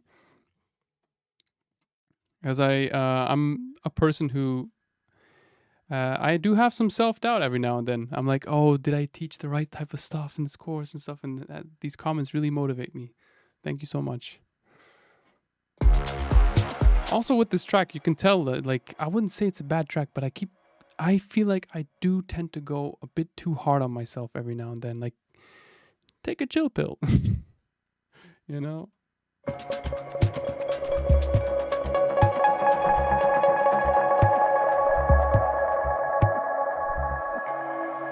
Yeah, Pro 5000, man. Thanks for the suggestion on the vocals. It sounds really good. I feel like it gives the track a really nice touch here.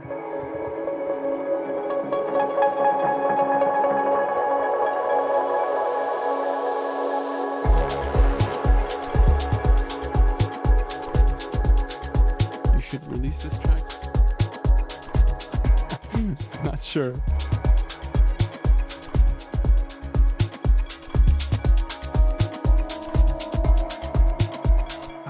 A clap. We don't have a clap. Oh my gosh. It's becoming very stuffed. Like I'm more of a fan of getting a full sound with not as many tracks, right? I watched a video by Casper Koman on the Anjuna Deep channel. There's a nice tutorial of him, and he said he had 74 tracks. I was like, dude, no way. No, please, no. I feel like progressive house is a genre that does utilize a bit more tracks, like the genre that I'm producing right now. Organic house, like I don't know if you guys know Beige. Or wait, this track over here. Alma by Lucien. Man, this is one of my favorite tracks. And this is the style that I mostly aim for. Alma by Lucien. Check it out. Really subtle, but so well arranged and so calming. That's definitely the style that I'm looking forward to produce. Also, Beige. Window to the Soul. Oh my gosh. It's just so lovely. Honestly, I love their music so much. And I feel like those types of sounds you get from not layering too much. Like, imagine applying that Kasper Koman 74 track mentality to a track like this here. It's just, no, man, it's way more minimalistic.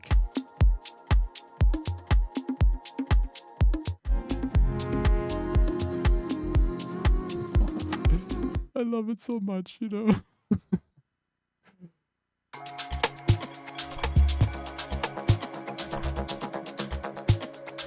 Let's add the clap here. I totally forgot about the clap.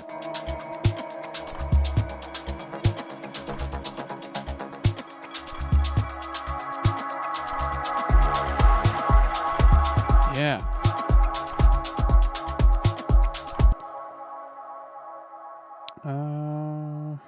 Not 909. What do we got else?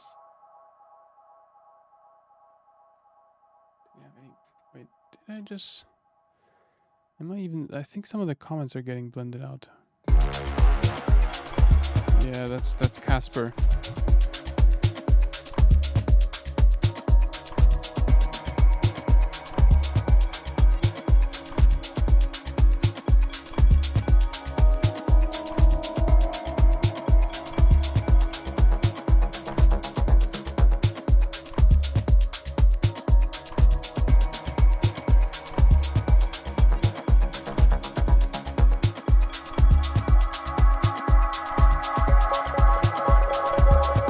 You guys seem to... You seem to like the progressive house, don't you?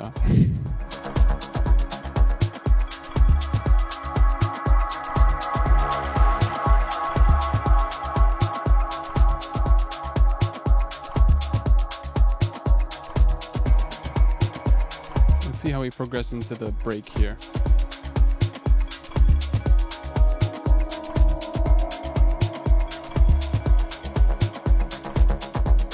Take away the bass from the kick slowly.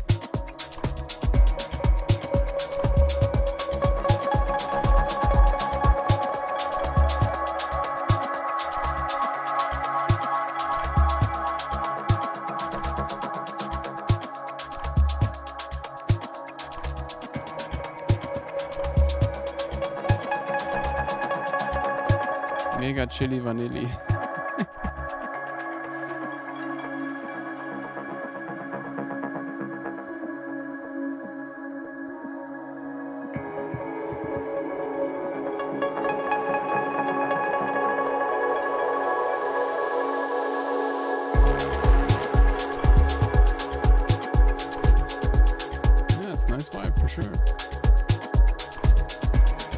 Forgot to take away the ozone. That's okay, it's not clipping.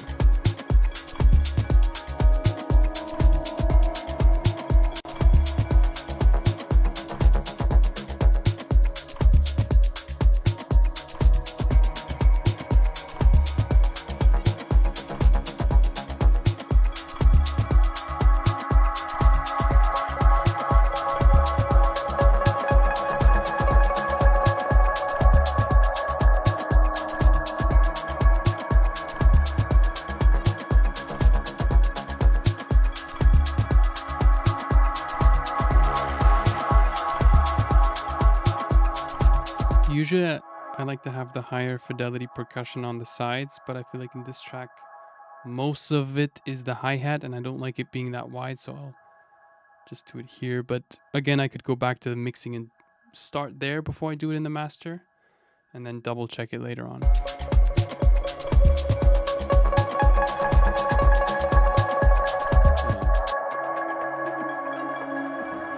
That's cool.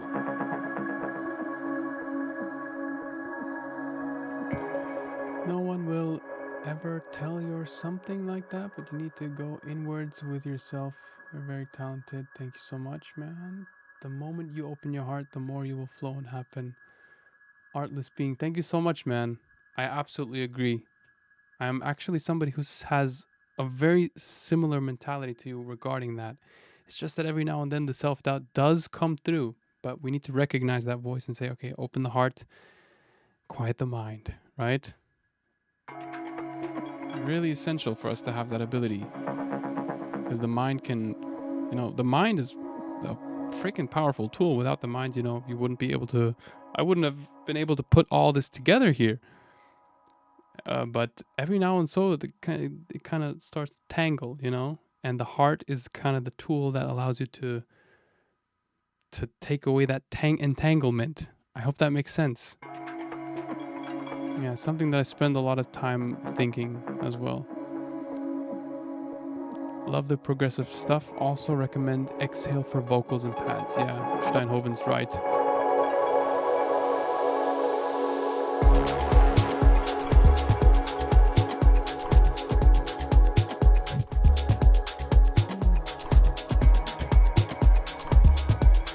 Chili vanilli.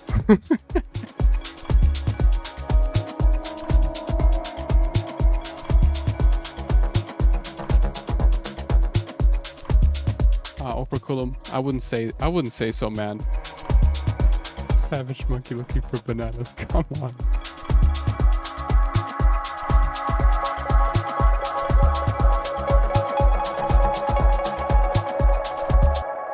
Positive self-talk is an important thing for sure. I don't know if Bad Monkey, I'll spank you will help.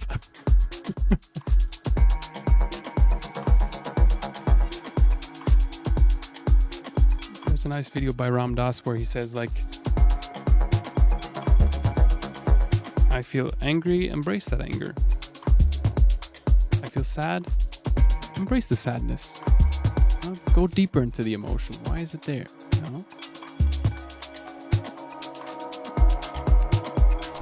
We're human beings. We're meant to feel the full scope of emotions. That's what I'm trying to tell here. Oh my gosh, where am I going?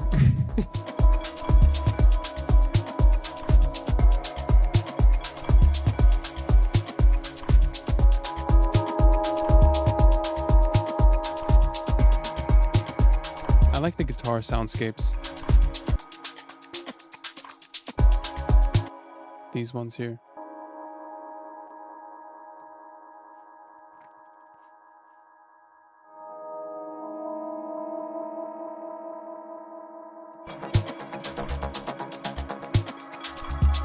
Takes time, but you're aware of it. So, yeah, it does take time.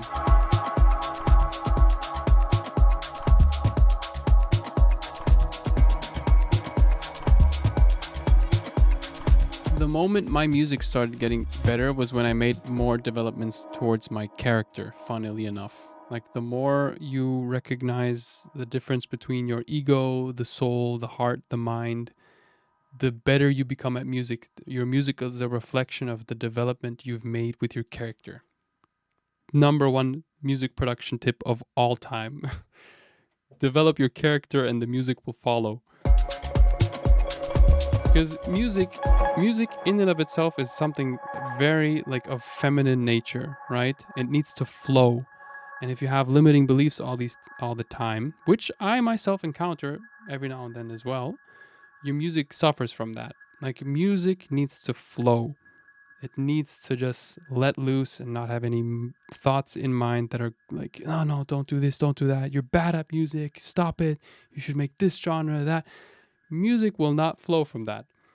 And learning how to I would say disassociate from those thoughts, or process your emotions, develop your character, etc. Your music starts to breathe a bit more, and you start producing the genres that you genuinely like. I'd say that's how I'd like to explain it. Fast Lane says mute the drums. I like the ambient feel. Okay, sure, let's try it out. Oh my gosh, that's actually a vibe, yeah.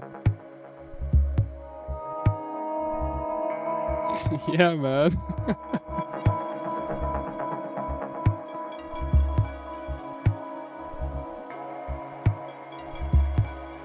Yeah, I should definitely make the break longer like this. How do you arrange your tracks? I struggle with it a lot. Bro, one shortcut. I'ma tell you, look. Highlight a section like this, for example. Okay, wait. Let me show you this in a simpler way. Let's say this is our 8-bar loop that we have in the very beginning of the track, right? I'm just gonna put it here. This is our 8-bar loop. This is, well, it's not 8 bars, this is, I think, 16? Yeah, 16-bar loop. You have everything in this little 8-bar or 16-bar loop. You can just hit Command or Control, I believe, on Windows. Shift D. So you can click a clip, right? You don't have to highlight the entire thing. You can click a clip, Command Shift D, and it duplicates the entire information into the next 8 bars. And you start subtracting from the intro, right? What can I take away from the intro that I could progress into, right? For example, we don't need the bass heavy stuff in the intro. We don't need any ear candy or detail effects in the intro. Just the solid drum groove. I like having kick, shaker, sometimes clap hi-hat, and the kick in the intro. And I like to fade in the pads.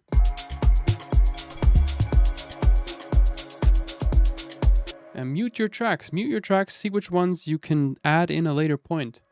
You don't have to introduce everything from the start, right?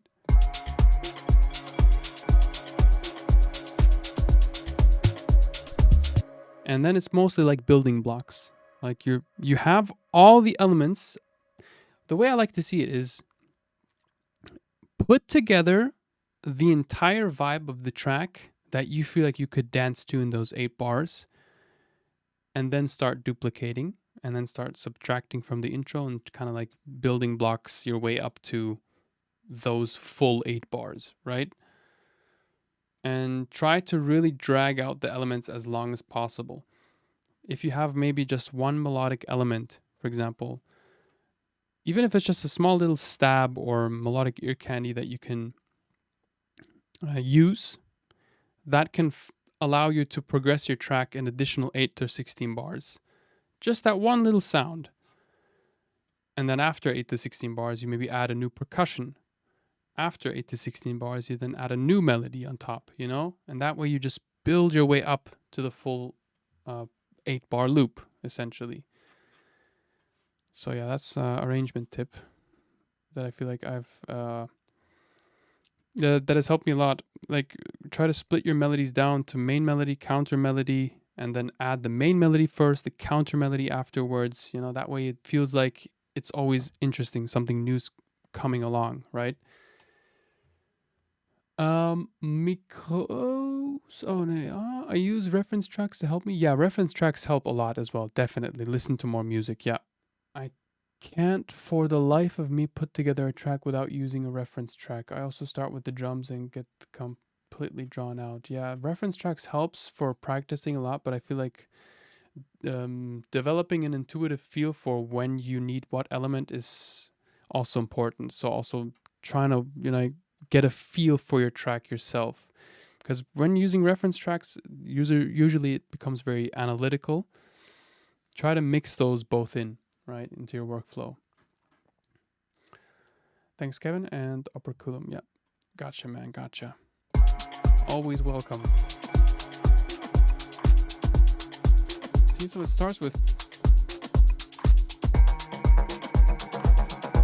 basic drum elements. Maybe a bit too much even with the bass here. I could take it away. Also, there's that one bell somewhere in the background that I feel like is way too early. Let's filter it in. Similarly, what we've done with the pads. So let's copy this auto filter, put it here.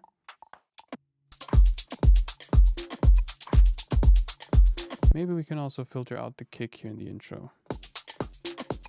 Using auto filter, I like it more for filtering bass.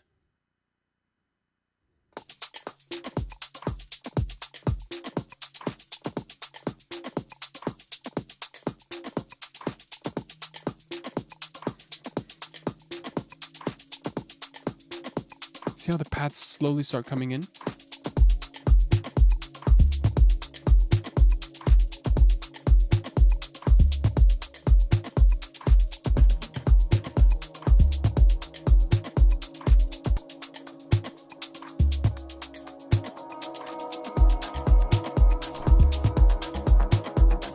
Even the bass, I feel like, is too much here.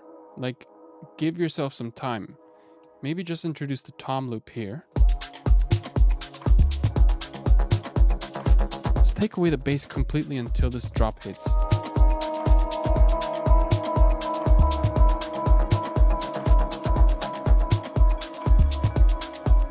Wait, let me read these comments here. I really wish one day we can talk about this topics. No production, just music psychology. Yeah, dude, I have been so interested in how sound affects the emotional state. Like really, I'm really invested into this topic. I love it because sound and music, I'm not joking, has helped me get through some really tough mental states.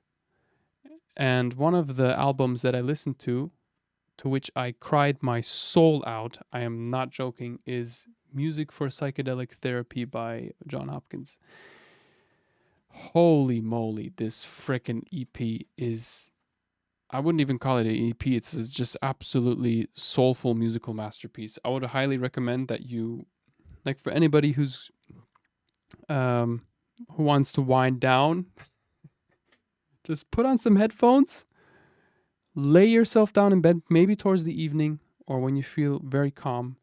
Listen to this, these tracks here. I also put together a playlist, Soulful Ambient, which contains also some tracks by John Hopkins here. John Hopkins is really fascinating individual. Love his music a lot. But yeah, definitely we should have a talk on that someday. Just music psychology. Stuff like that. Thanks, Kevin. A track have to explain make feelings, entire stories, all is feelings. Yes.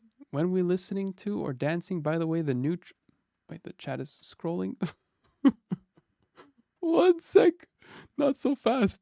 By the way, the new Triaz plugin is amazing. Drum machine ideas. Yeah, it's cool. Really cool to just get an idea for a top loop. For sure. One extra tip that really helps me finish... This chat is so small. Let me get closer to it. Dude.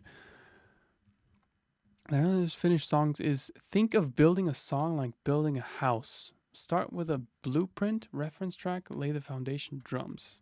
So it doesn't make sense to lay carpet and curtains and paint before the foundation. Yeah, nice tip, man.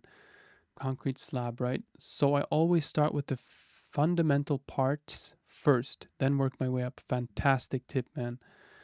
If you stay consistent in your method of building music, you will make songs faster and have more confidence. Just like home builders crank out nice homes fast. Fantastic advice, man. I used to worry about reverb and all the high-end stuff way too soon, which was like worrying about that. What color paint my house was going to have way before I even have the frame built. Yeah, absolutely agree on that. Absolutely. Spend a lot of time on that framework, that solid foundation. In my opinion, the drums should sound good on their own and the melodies should also, in a way, sound good on their own. For me personally, when I have a drum groove that sounds really solid, like I know, these drums sound nice, and I can get that from that 8-bar loop at the beginning stage of the track, right? I know that, that's going to turn out into a nice song. because at that point, you know, most of the time I just chuck in a pad and they kind of melt with each other, and then I get inspiration for a melody, and it kind of progresses into a track, you know. That's usually how I start my tracks, and I'm able to arrange them more flawlessly, right? Let's give this a vibe check here.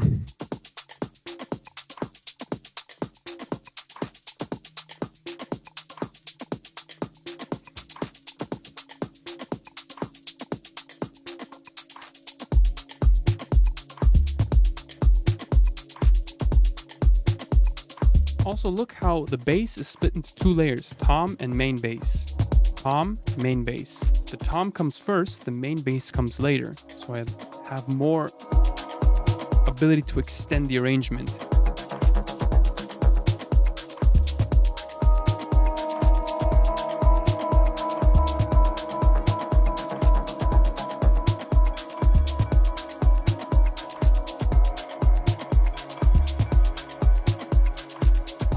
These small ear candies also that give a lot of interest, you know, make it really interesting.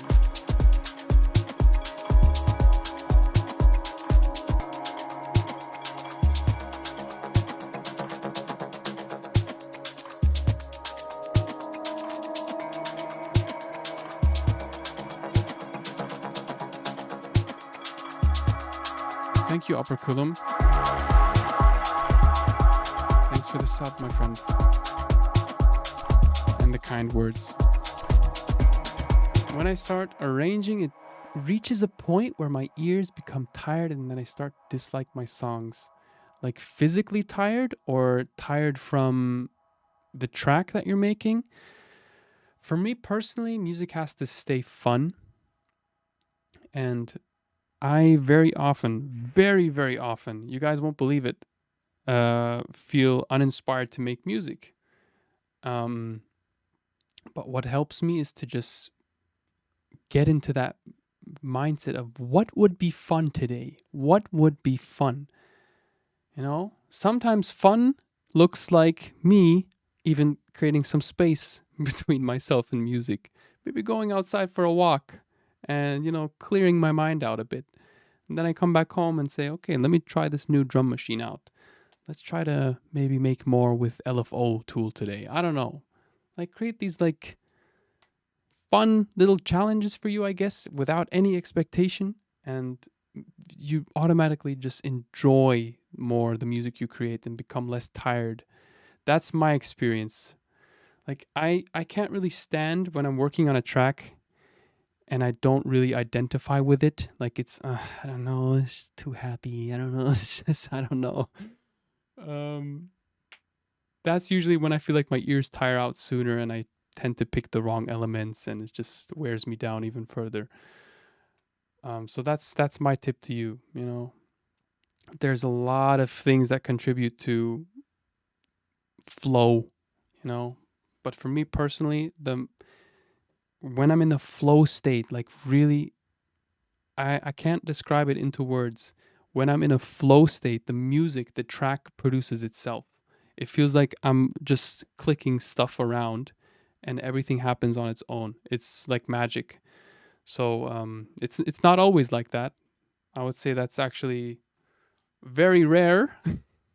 But the more I learn to enjoy music, the more often that moment comes. The more often I am able to keep my mind clear, the more often flow situations come about, right? Music is this flow, this very feminine, love, universal flow type thing, you know? And I'd say that's the most important thing to also, stay motivated, I guess. Jesus, wait, what do we got? There's so many comments. When you say reference track, do you try to recreate the sounds or structure of the song? I don't like recreating the individual sounds of a particular track unless it's a challenge that I deliberately set myself. You can find a couple of live streams on my channel where I did exactly that. And I learned a lot from that. I learned a lot. It's a great way to practice. But I don't like to do it anymore. It's not so much fun. It feels more like practice, like a piano lesson type thing, rather than making music. But it's good to learn, definitely, definitely. Mm.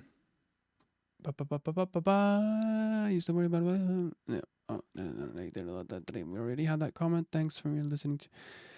That's from over listening to your music. Work on a song for a day or so, and then take 2 to 3 day break and come back. Don't listen to it at all between then. Yeah, it helps. Honestly, it does help. Where are you from, Lotus? Great tip. I was born in California, which is why I have such a strong American accent, but I live in Germany. I've been living in Germany for how long, man, now? 2008. 8, 9, 10, 11, 12, 13, 14, 15, out of 16, 17, 18, 19, 20, 21, 22. I cannot do basic. I still count with my fingers, dude. Wait.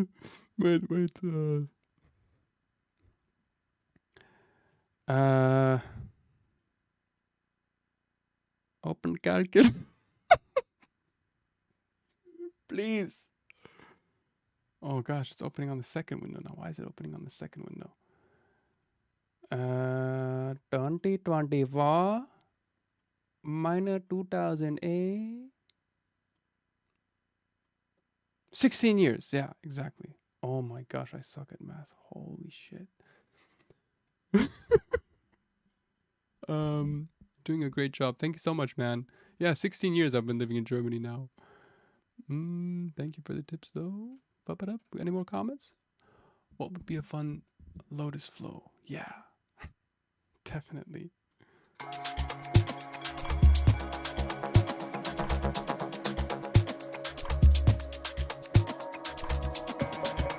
On my first day of school, I remember, it was the first day of school in a particular grade. I couldn't remember exactly when.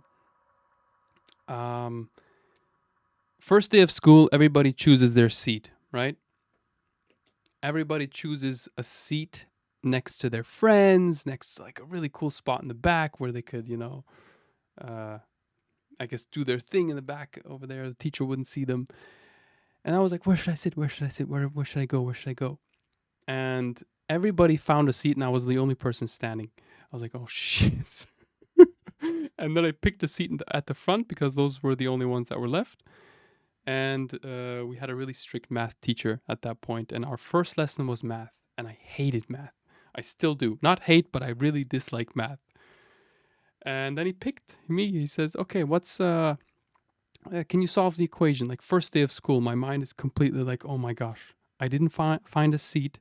I'm completely nervous. All my friends are laughing back there and he's picking me. Dude, my brain just shut off. I couldn't do like the simplest math. And everybody was like, what are you doing, dude? It's like simple. And he ended up getting out coins like to illustrate, like, look, 2 euros plus 1 euro. How much euro? Okay, it wasn't that simple, but oh my gosh, I remember that day. It was so traumatizing. What I learned is how you do one thing is how you do everything. If you are more disciplined, you will get things done even if it's not fun. Like what I was said before, 1 loop a day keeps the doctor away. Yeah, I used to do that. I used to do that a while ago for the production of the Yerevan sound pack. That was the Yerevan sound pack, a sound pack which I'm really proud of and I legitimately enjoy, is the result of me creating 1 groove a day, just a groove. Just opening up Ableton Live and chucking together sounds, using different samples, using different contact libraries. And at the end of that day, I would have a loop. And sometimes I'd even feel like creating a second loop. I would extract the sounds, put them into the sample pack, just for myself, right? Imagine creating like this assembly of loops for yourself. And that has helped me a while ago. But now I feel like I'm gravitating a bit more away from that discipline mentality. I feel like especially in my case where I have a lot to do with music, being in this full time. It's more about creating space to the music and not forcing yourself to do things you don't want to do. For me, it's more about just keeping the mind clear at the moment currently. And I want to release more music because I have done so much for the YouTube channel, but not so much for my Zahand artist profile. Well, I wouldn't say not so much. I've released a couple tracks recently. Like Sunlit Skies was well received by Lar. More of like the Afro House vibe. Yeah, I see that a couple of the songs are actually getting picked up, like Mother's Love. Oh my gosh, I like this track a lot. You can hear my mom's voice on it if you pay attention closely. It's very short, but you can hear it in that track. But yeah, I would like to generally produce more music. And for that, I would like to induce more of a flow state rather than be like, oh, discipline. But it's really important. If you want to get stuff done, having a level of discipline is also very importante. Best filter effect to make movement or colors for the sound. Shaper box, EFX motions, and Tantra. Tantra number 1. Tantra number 1! It's really good for like more of like this minimal house vibe.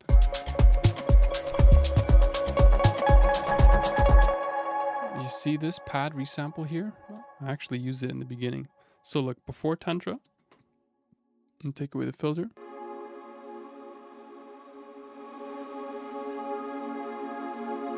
And now with Tantra,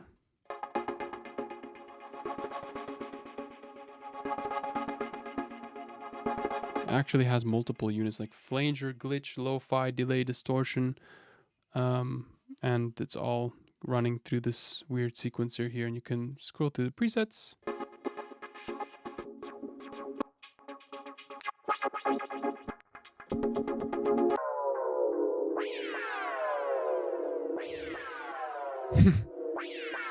Yeah, crazy stuff.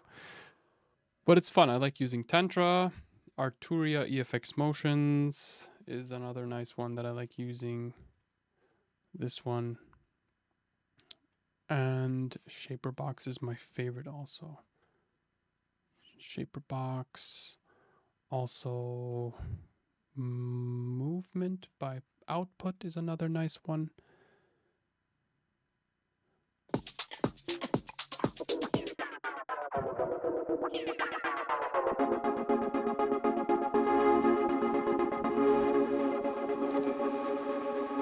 A new subscriber. Who is that? I can't see the name. Monkey. Monkey just subscribed. Thank you, Monkey. And we got Shaper Box. Yeah, Shaper Box is this guy here.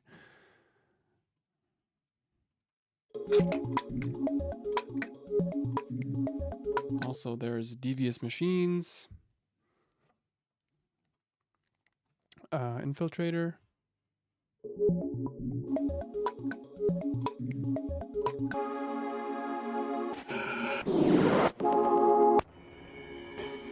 It's more aggressive.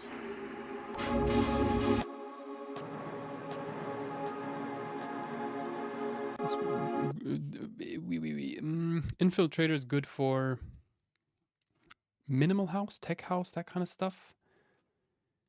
Tantra is good for minimal house, also for organic house. Shaper Box is pretty versatile.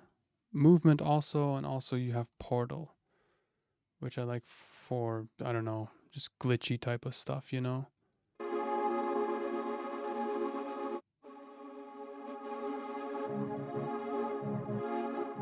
Yeah, there's a lot of plugins that allow you to just modulate stuff, but Tantra is one that I feel like is really reliable. What I learned is how you do one thing is how you do everything. If you more discipline, you will get things done. Yeah, we already read that comment, I think. All right, gotcha.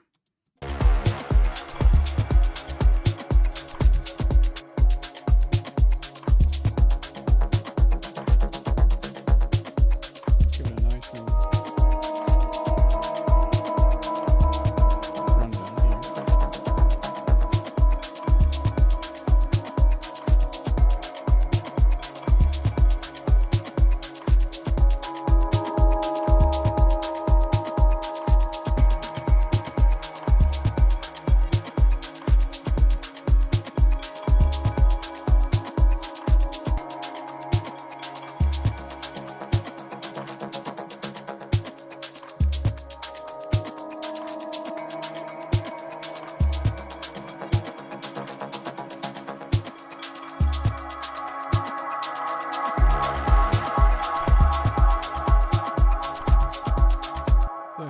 some sidechaining on the melodics layer. So they start pumping when the kick hits. Compressor, audio effects, dynamics, compressor. Let's actually put that here. Kick.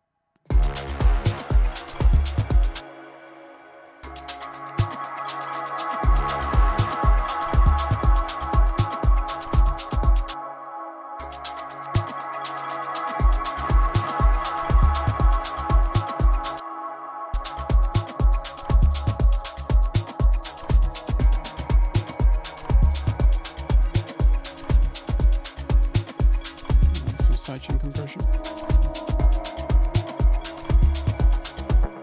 I use Portal to sound design, resampling the sounds, and with those resamples I put into Simpler and make a random arpeggio to try new ideas. Yeah, that's a great idea. I love resampling. Generally, resampling is a fantastic way to come up with sounds that you didn't know you need. Definitely. Nice idea, thanks. Yep. Just to ask, how was like to balance your life and music since you went full time? Any key tips, please? Good question. I would say health. Spend more time on health. That's definitely important. Like move your body, and it's really easy to get stuck in front of screens the whole day. Like either, I'm working on the main PC right now. And when I would feel like I have enough here, I would then open up my phone and start scrolling through social media. And then I would do that over and over. And then gradually, like the mood curve would go down. We got a new subscriber. 1 sec. TJ Davis, thank you. And what's up, Ambrosia? Nice to have you here, man. Hope you're well. Yeah, take more care of your health. Even if it takes up a large chunk of your day. Like, for example, I would think like when I would start out, 2-hour workout, I don't know, I could get a lot of stuff done in the meantime, but that's actually an investment to your mood. And you come back feeling a bit more inspired, Everybody has to find their own like thing, but for me, it was really valuable to have more time to set aside also, not only for music but also for my health, and balance out these other areas of life. And balance your life and music since you went full time. Any key tips? Man, it's also really easy to get burnt out with work.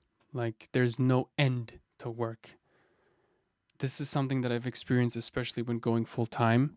And I've had to work a lot of jobs before doing this whole music thing full time, like at a bar, at some kind of jewelry shop that I spoke about in my last stream. But I would say just manage your stress levels and pay attention to how much you spend in front of screens and how much you spend time making music, because that can also limit your flow, right? It can be endless, theoretically, the work. And you need to create some space between you and the music or your work, because it becomes work now all of a sudden, right?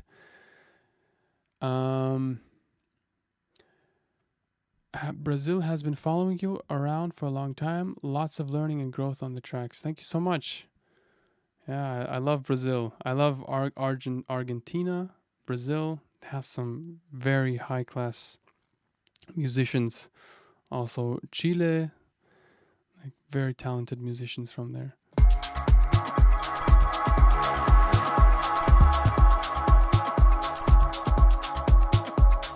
All around the world, actually.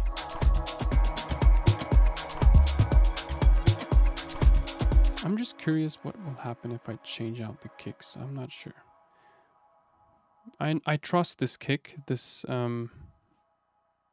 Tulum kick called Longitude. I've used it in a couple tracks that I ended up feeling very satisfied with, so could kind of reference it.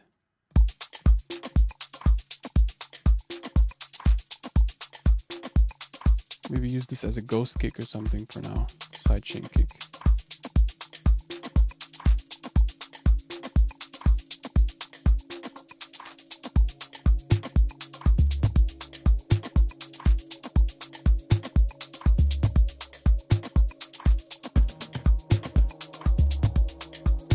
softer.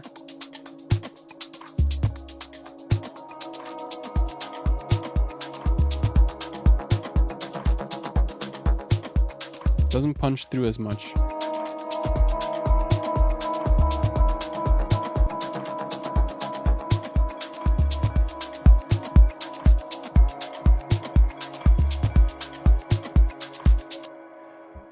Hi Lotus, 2 weeks ago I was starting to search for a sequencer program to maybe start making... Oh gosh, am I still in the full screen? Sorry guys. You got to see my face for like 2 minutes. Hi Lotus, 2 weeks ago I was starting to search for a sequencer program to maybe start making music again. Then I decided to use Ableton and focus on your videos. Loved it directly. Greets from Köln. Ah! Schön dich hier zu haben. Greets from Cologne. Yeah, Ableton Live is life, dude. It's so good. I'm happy that my videos helped you. They say you're the new Marsh, even physically you look like. Yeah, I love Marsh. He was the first artist, one of the first artists who got me into Anjuna Deep. Thank you for the tips. We love you from South Africa. God bless you, man. I want to come to South Africa one day, for sure.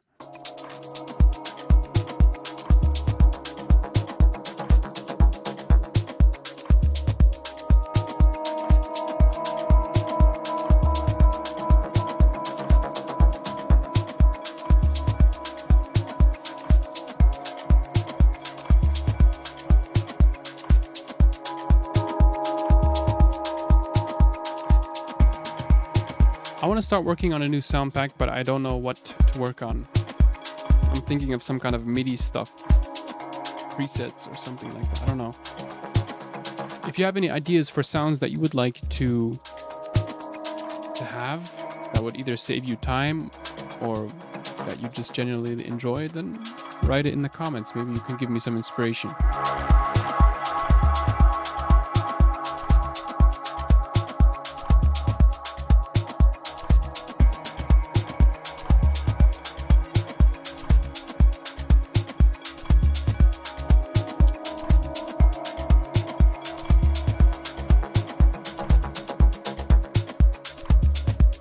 I'm just going to quickly pause it here because I want to add a Maserati to the master.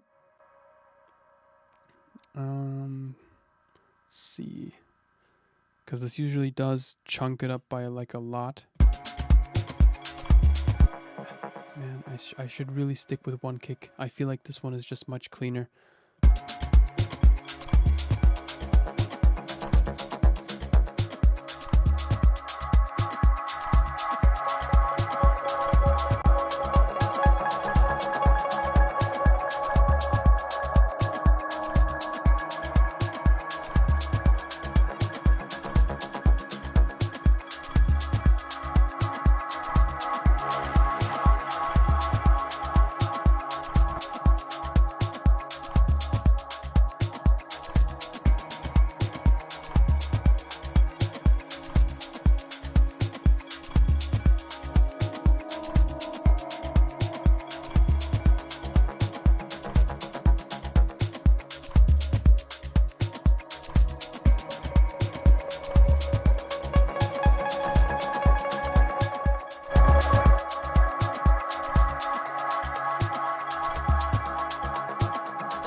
Und ich überlege, I got a German comment here, one sec. Ich überlege, wie ich das ganze Zeit in Englisch schreibe. Grüße aus Wittstock.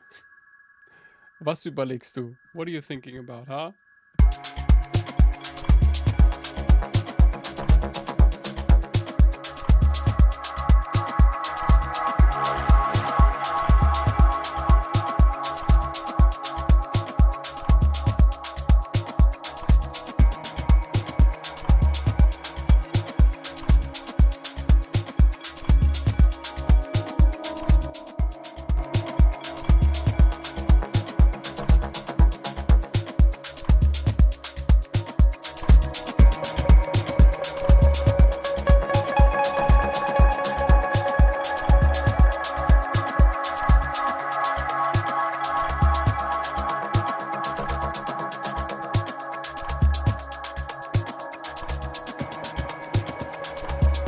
have a lot of peaks here. You see that? That's no good here, this here. Hi-hat. Some hi-hat is clipping like crazy. Standard clip, the best clipper. Oh my gosh, look at that freaking hi-hat, dude. Where is it?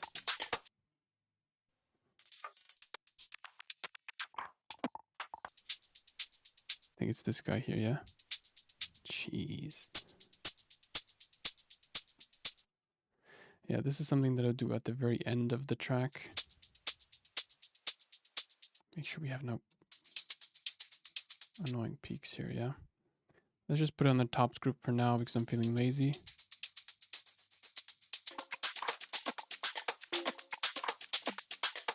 Yeah, but it was that hi-hat.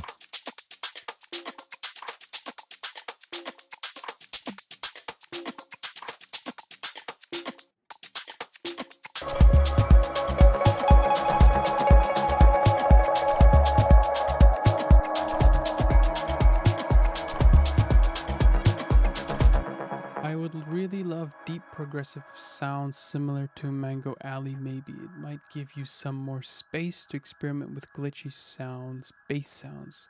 Packs are already very good for this though. Thank you. Thanks for the comment. Yeah, there is this one sound in Yerevan that I feel like creating more of. Was it Yerevan? I think it was Yerevan. Yeah. These ones right here.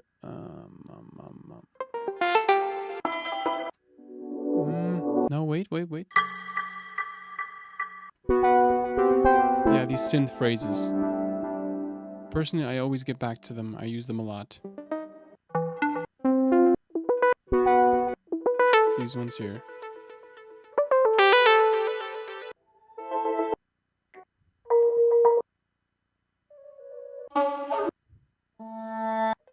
What's that one sound? Yeah, these types of sounds. I feel like they take some time to make, but are really useful to just drag and drop.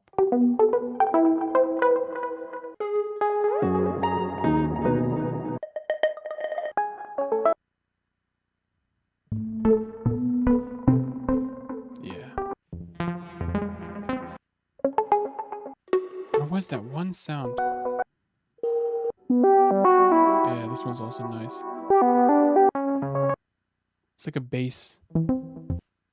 Yeah, this one.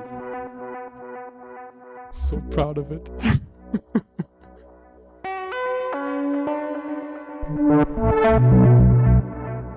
This type of stuff. I want to create more of this. You mean this, yeah?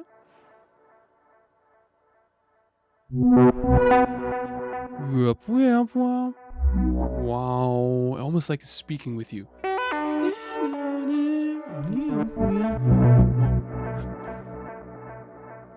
Yeah, I really love, like, when I use sample packs, I personally look for these types of sounds, and having them as MIDI alongside the preset file is very valuable to me as a producer, so that's what I'm going to focus on. Yeah, I just like using these sounds, dragging them in like this, and just kind of drag or take snippets of them like that, and maybe it fits to the track.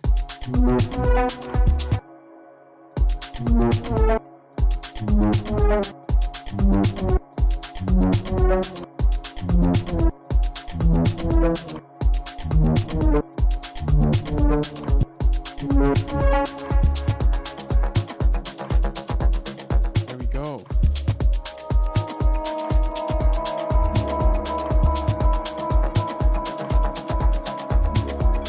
You know?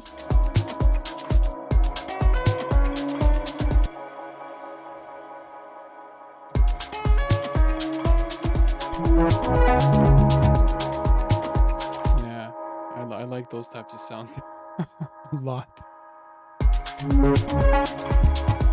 Like as fillers and stuff like that.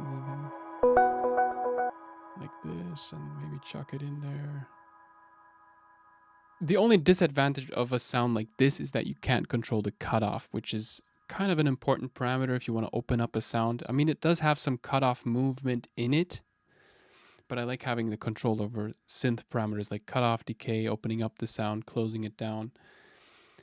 But that's why for this pack, Yedevan, I also included the MIDI for those files. You can just go into the bonus MIDI folder, MIDI, bass and tom, find the MIDI for that recording preset. So this one is called, which one? Synth phrase 08, yeah?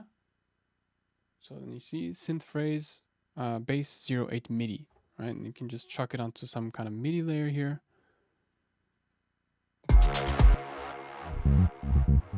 Was it this? No, I think this was something else. Where was it? Did I include it? Melodic 08? Maybe this here? I don't know.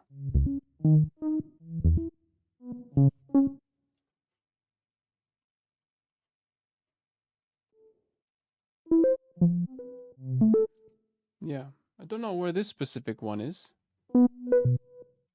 Maybe it's this one? I think this was a layer of multiple sounds, that's why.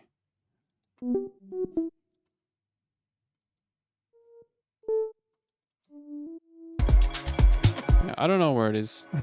Maybe I didn't include that one. So let's go +2. Yeah.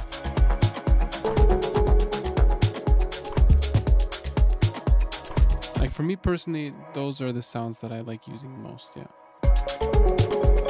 I've been trying out the beta version of Live 12. What's your thoughts? Worth the wait? I like it. For me personally, I like it. I haven't, like you see right now, I'm using Live 11. It's not like I feel like it's massively improved, but there's a lot of cool features that I like the sample similarity swap and sample similarity search. Like I'd pay for just that. But I also create a lot of sample packs, and having that feature is also very handy for me. Like for me, it's an investment to my work, which is like it's worthwhile. You know, I spend so much time going through these different drum synths, and all of the tutorials that I do are in Ableton Live. Why not invest into that? You know, I just feel like it's worth for people who spend a lot of time making music. But worth the upgrade from Live 11? I don't know. Especially if you're on a tighter budget, I don't know if that's the main area that I'd invest into. What's your favorite bass synth? I would say Diva. Yeah, Diva. I have a couple presets that I know work. Like versatile pluck bass. I use that a lot. Other than that, I do like using samples for bass and tom grooves and stuff like that.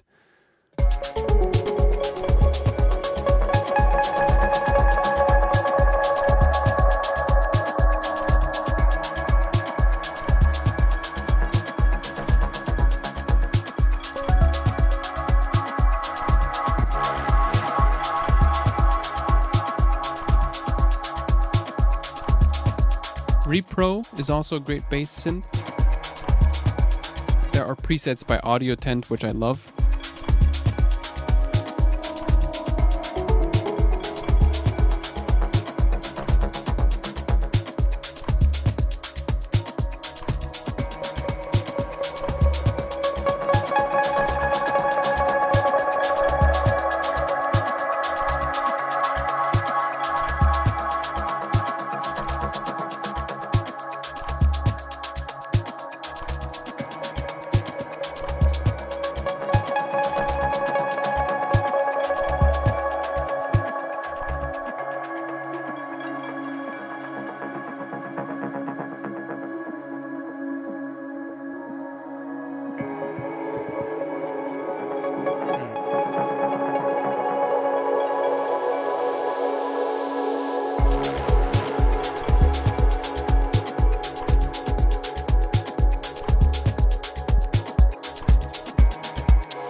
that one in a while. Don't think I have it installed on this Mac.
And the outro here. Command-Shift-D to duplicate shortcut that I mentioned previously, and subtract.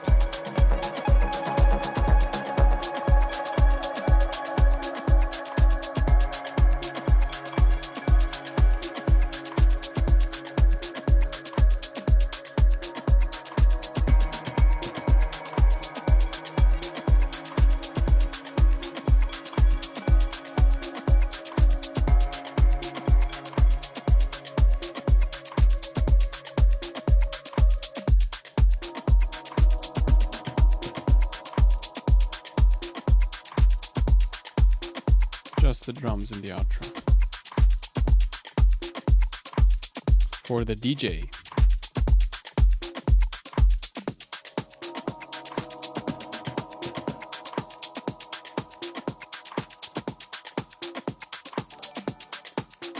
New subscriber?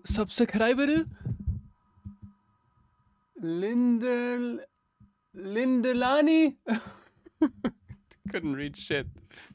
Oh man. I need to make that big, a bit larger. That subscribe thingy. Stream alert. Do you usually put a sidechain on your melody ambience group? Yeah, I put sidechain on everything actually. I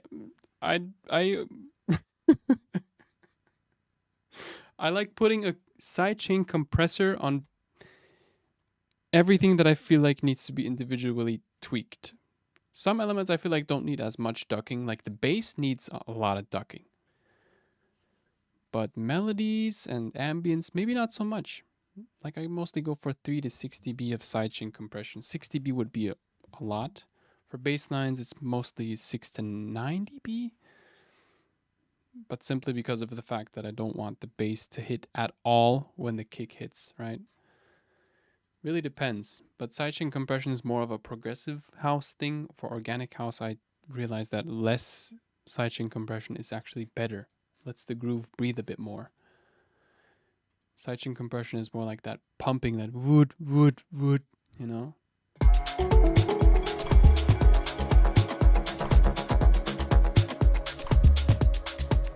Lindelani. Yeah, thanks for the sub, man. Sorry for reading your name so weirdly. Could barely read it on the screen. It was like a really small text.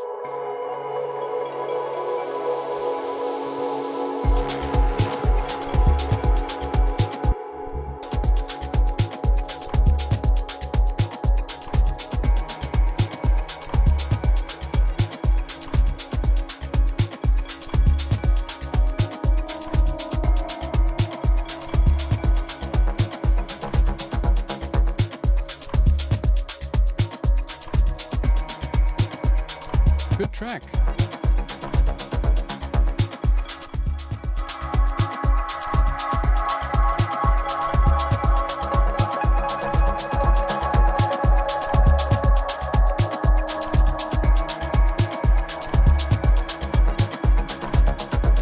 Let's just export it and see what we got. How many, let's see how loud this thing is at all.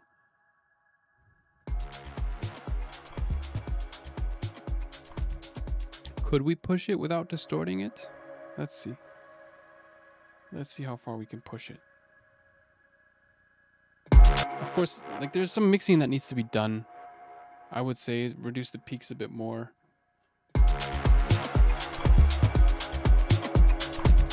Not for distorting though. The tom is actually clipping. You can see that. So I would go back to the tom. And I don't want to just clip it. I actually feel like this guy needs some softer compression. Maybe like up to 3 dB. Oh, you can see that it's, yeah, very peaky signal.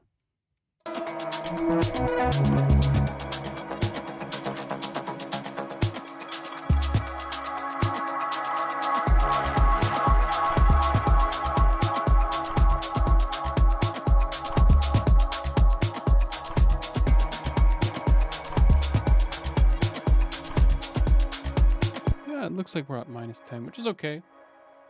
Perfectly fine.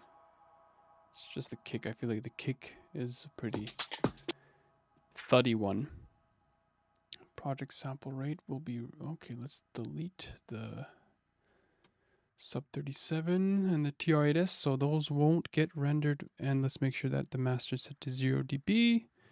Export triangular dither 24-bit and the MP3 as well. Perfect. Export. Idea bounces and let's call it stream. Which one is today? 18. Stream 180224. This is the German format, European format. And let's save it in here. Such vibe, man. Loving the groove. Thank you so much, Artless Being. Man, thank you so much for joining the stream and for the comments. I feel like they induced a few very interesting and deep topics. Danny Stoddard, any more Bitwig production videos? Yeah, I got a lot of Bitwig fans out there, yeah? Perhaps, I don't know. Perhaps I could open up a project file now that I had on running on Bitwig. I don't know if it was on this PC or the other one. Let's see. I really like Bitwig, but it doesn't convince me to switch from Ableton Live to Bitwig. Oh gosh, everything's missing here. I hope the stream is still running. Yeah. Show audio settings, core audio output device. Universal Audio Thunderbolt. There we go. So this is something that I put together here. Just make sure that we don't, that's not too loud here. Okay, it's not working.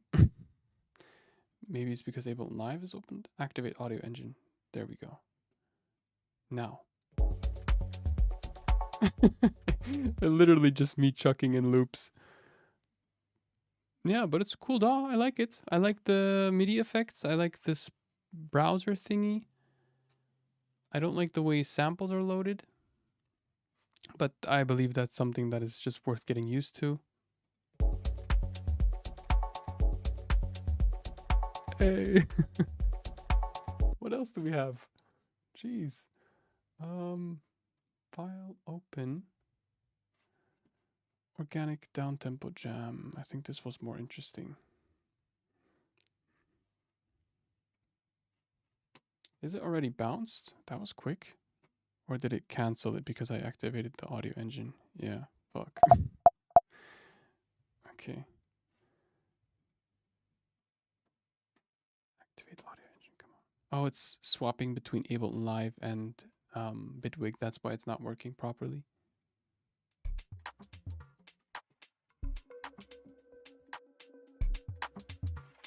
Oh yeah, this was actually part of the Yerevan soundpack, I remember. Vibe, dude. Don't know why it's so quiet. Cool. Yeah. Let's not mess around with Bitwig though for now because I want to bounce out the project file here.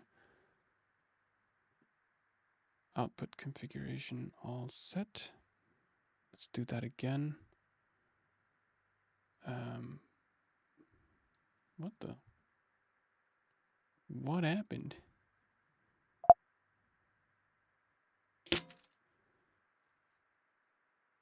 Gotcha, no worries, dude. Let's just overwrite the file here. Yeah.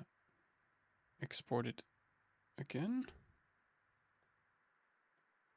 Oh, yikes. This does not look good. Let me restart Ableton. I think I shouldn't have opened Bitwig while it was exporting. Because it kind of messes with the audio engine, I think. Do we have any more comments in the meantime? Such vibes on loving the groove. Are you planning to change the DT77 Pro or other headphones? Yeah, actually, I was thinking of grabbing other ones because these are starting to get really worn and torn.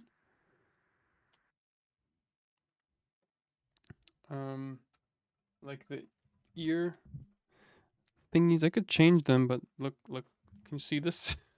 Wait. Like I've been using them for quite a long time and the plastic's starting to come off here. Also the earbuds. Some smelly headphones. Overall, just I've been producing on them for so long. I feel like they've been really honest with me. Bitwig sabotages Ableton live on stream. Yeah, absolutely. I don't know which ones I do want to go for, to be honest. Where does this headphones bookmarks? I think I bookmarked them. Steuern.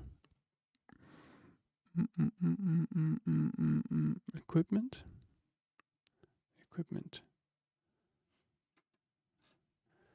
MFB Tanzbär. No. Support. Important web pages. I have no idea. I forgot the name of them. Best headphones for mixing. I think there were focal ones and some other ones. I forgot the friggin' name.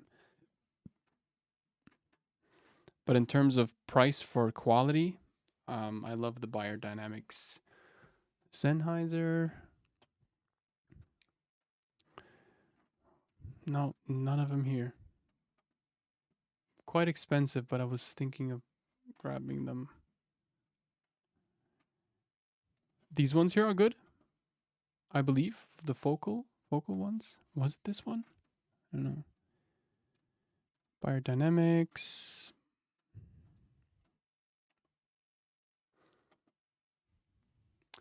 The Beyerdynamics DT7070 Pro, the ones that 250 have 250 ohm, I feel like 250 ohm is a bit too much. I'm gonna be honest. I feel like I still, like with the Apollo, need to crank up the preamp all the way up.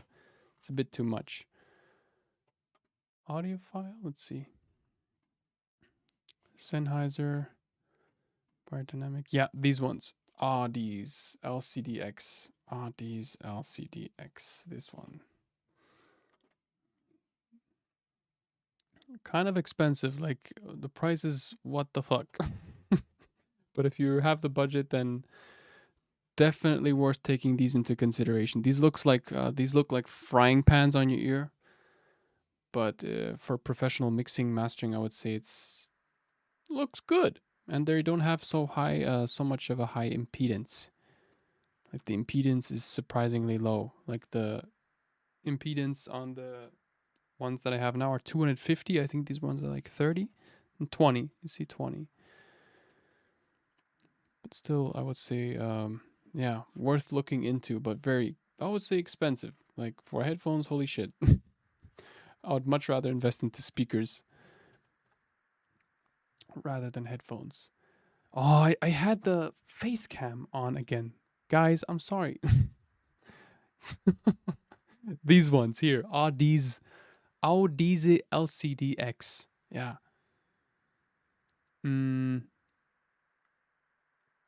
I see them a lot. Like in videos, Alex Rome, some other channels. I see a lot of people using them. And I was like, what kind of headphones are that? And then I looked at it and I think like good headphone. So, aber let's see how the waveform looks like. I have 2 of these. Just need 1. Does it look fat enough? Yeah, it's okay. Probably could squeeze it a bit more.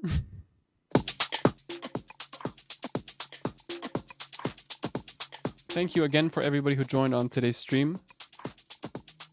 I enjoyed it a lot. It was a bit of a longer stream than I anticipated, but hey, more of a progressive house vibe. Thank you, Rich. Yeah, this is the groove that we created on stream today.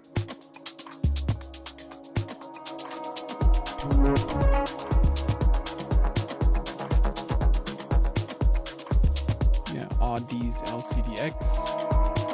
These ones are good. Sennheiser, yeah.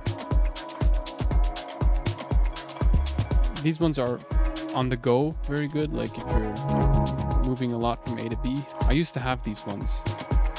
Audio-Technica ATH M50X. Vocal Clear Professional. Yeah, these ones. These are the ones that I have now. If you're on a lower budget, then these ones are very nice. If you don't have a powerful audio interface, then buy the 80 ohm variant.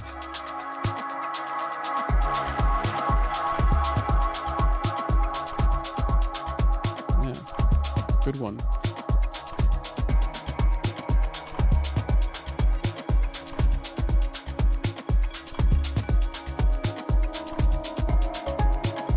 I hope you upload this so I can rewatch. Yeah. I'm gonna definitely keep the stream online.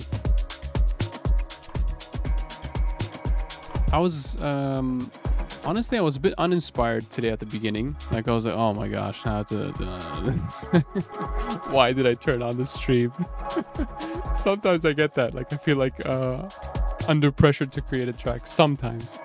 But then once I get into the flow, I start enjoying it, and then it becomes fun. Today was a fun stream. Definitely gonna leave this one online, yeah.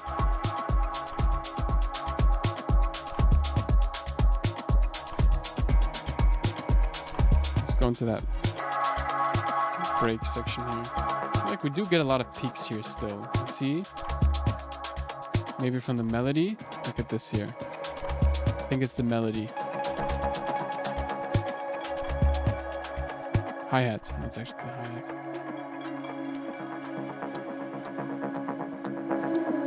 Forgot to turn off the hi-hat here. Oh no, that was my drum machine. It's the tom. This is the tom that's peaking. Thank you, Linda Lani.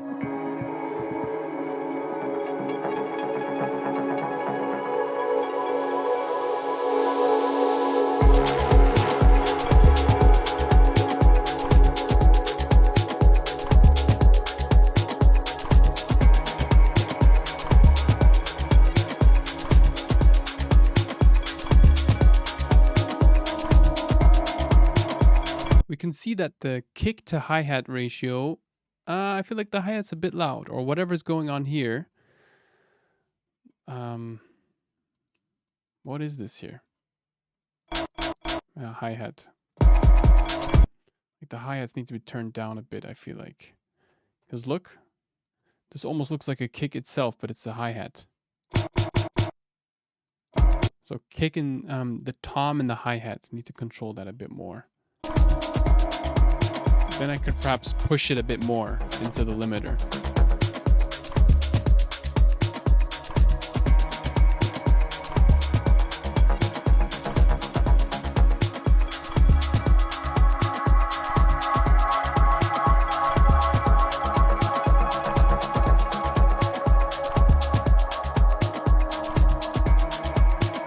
Okay, guys, I feel like that's enough for today.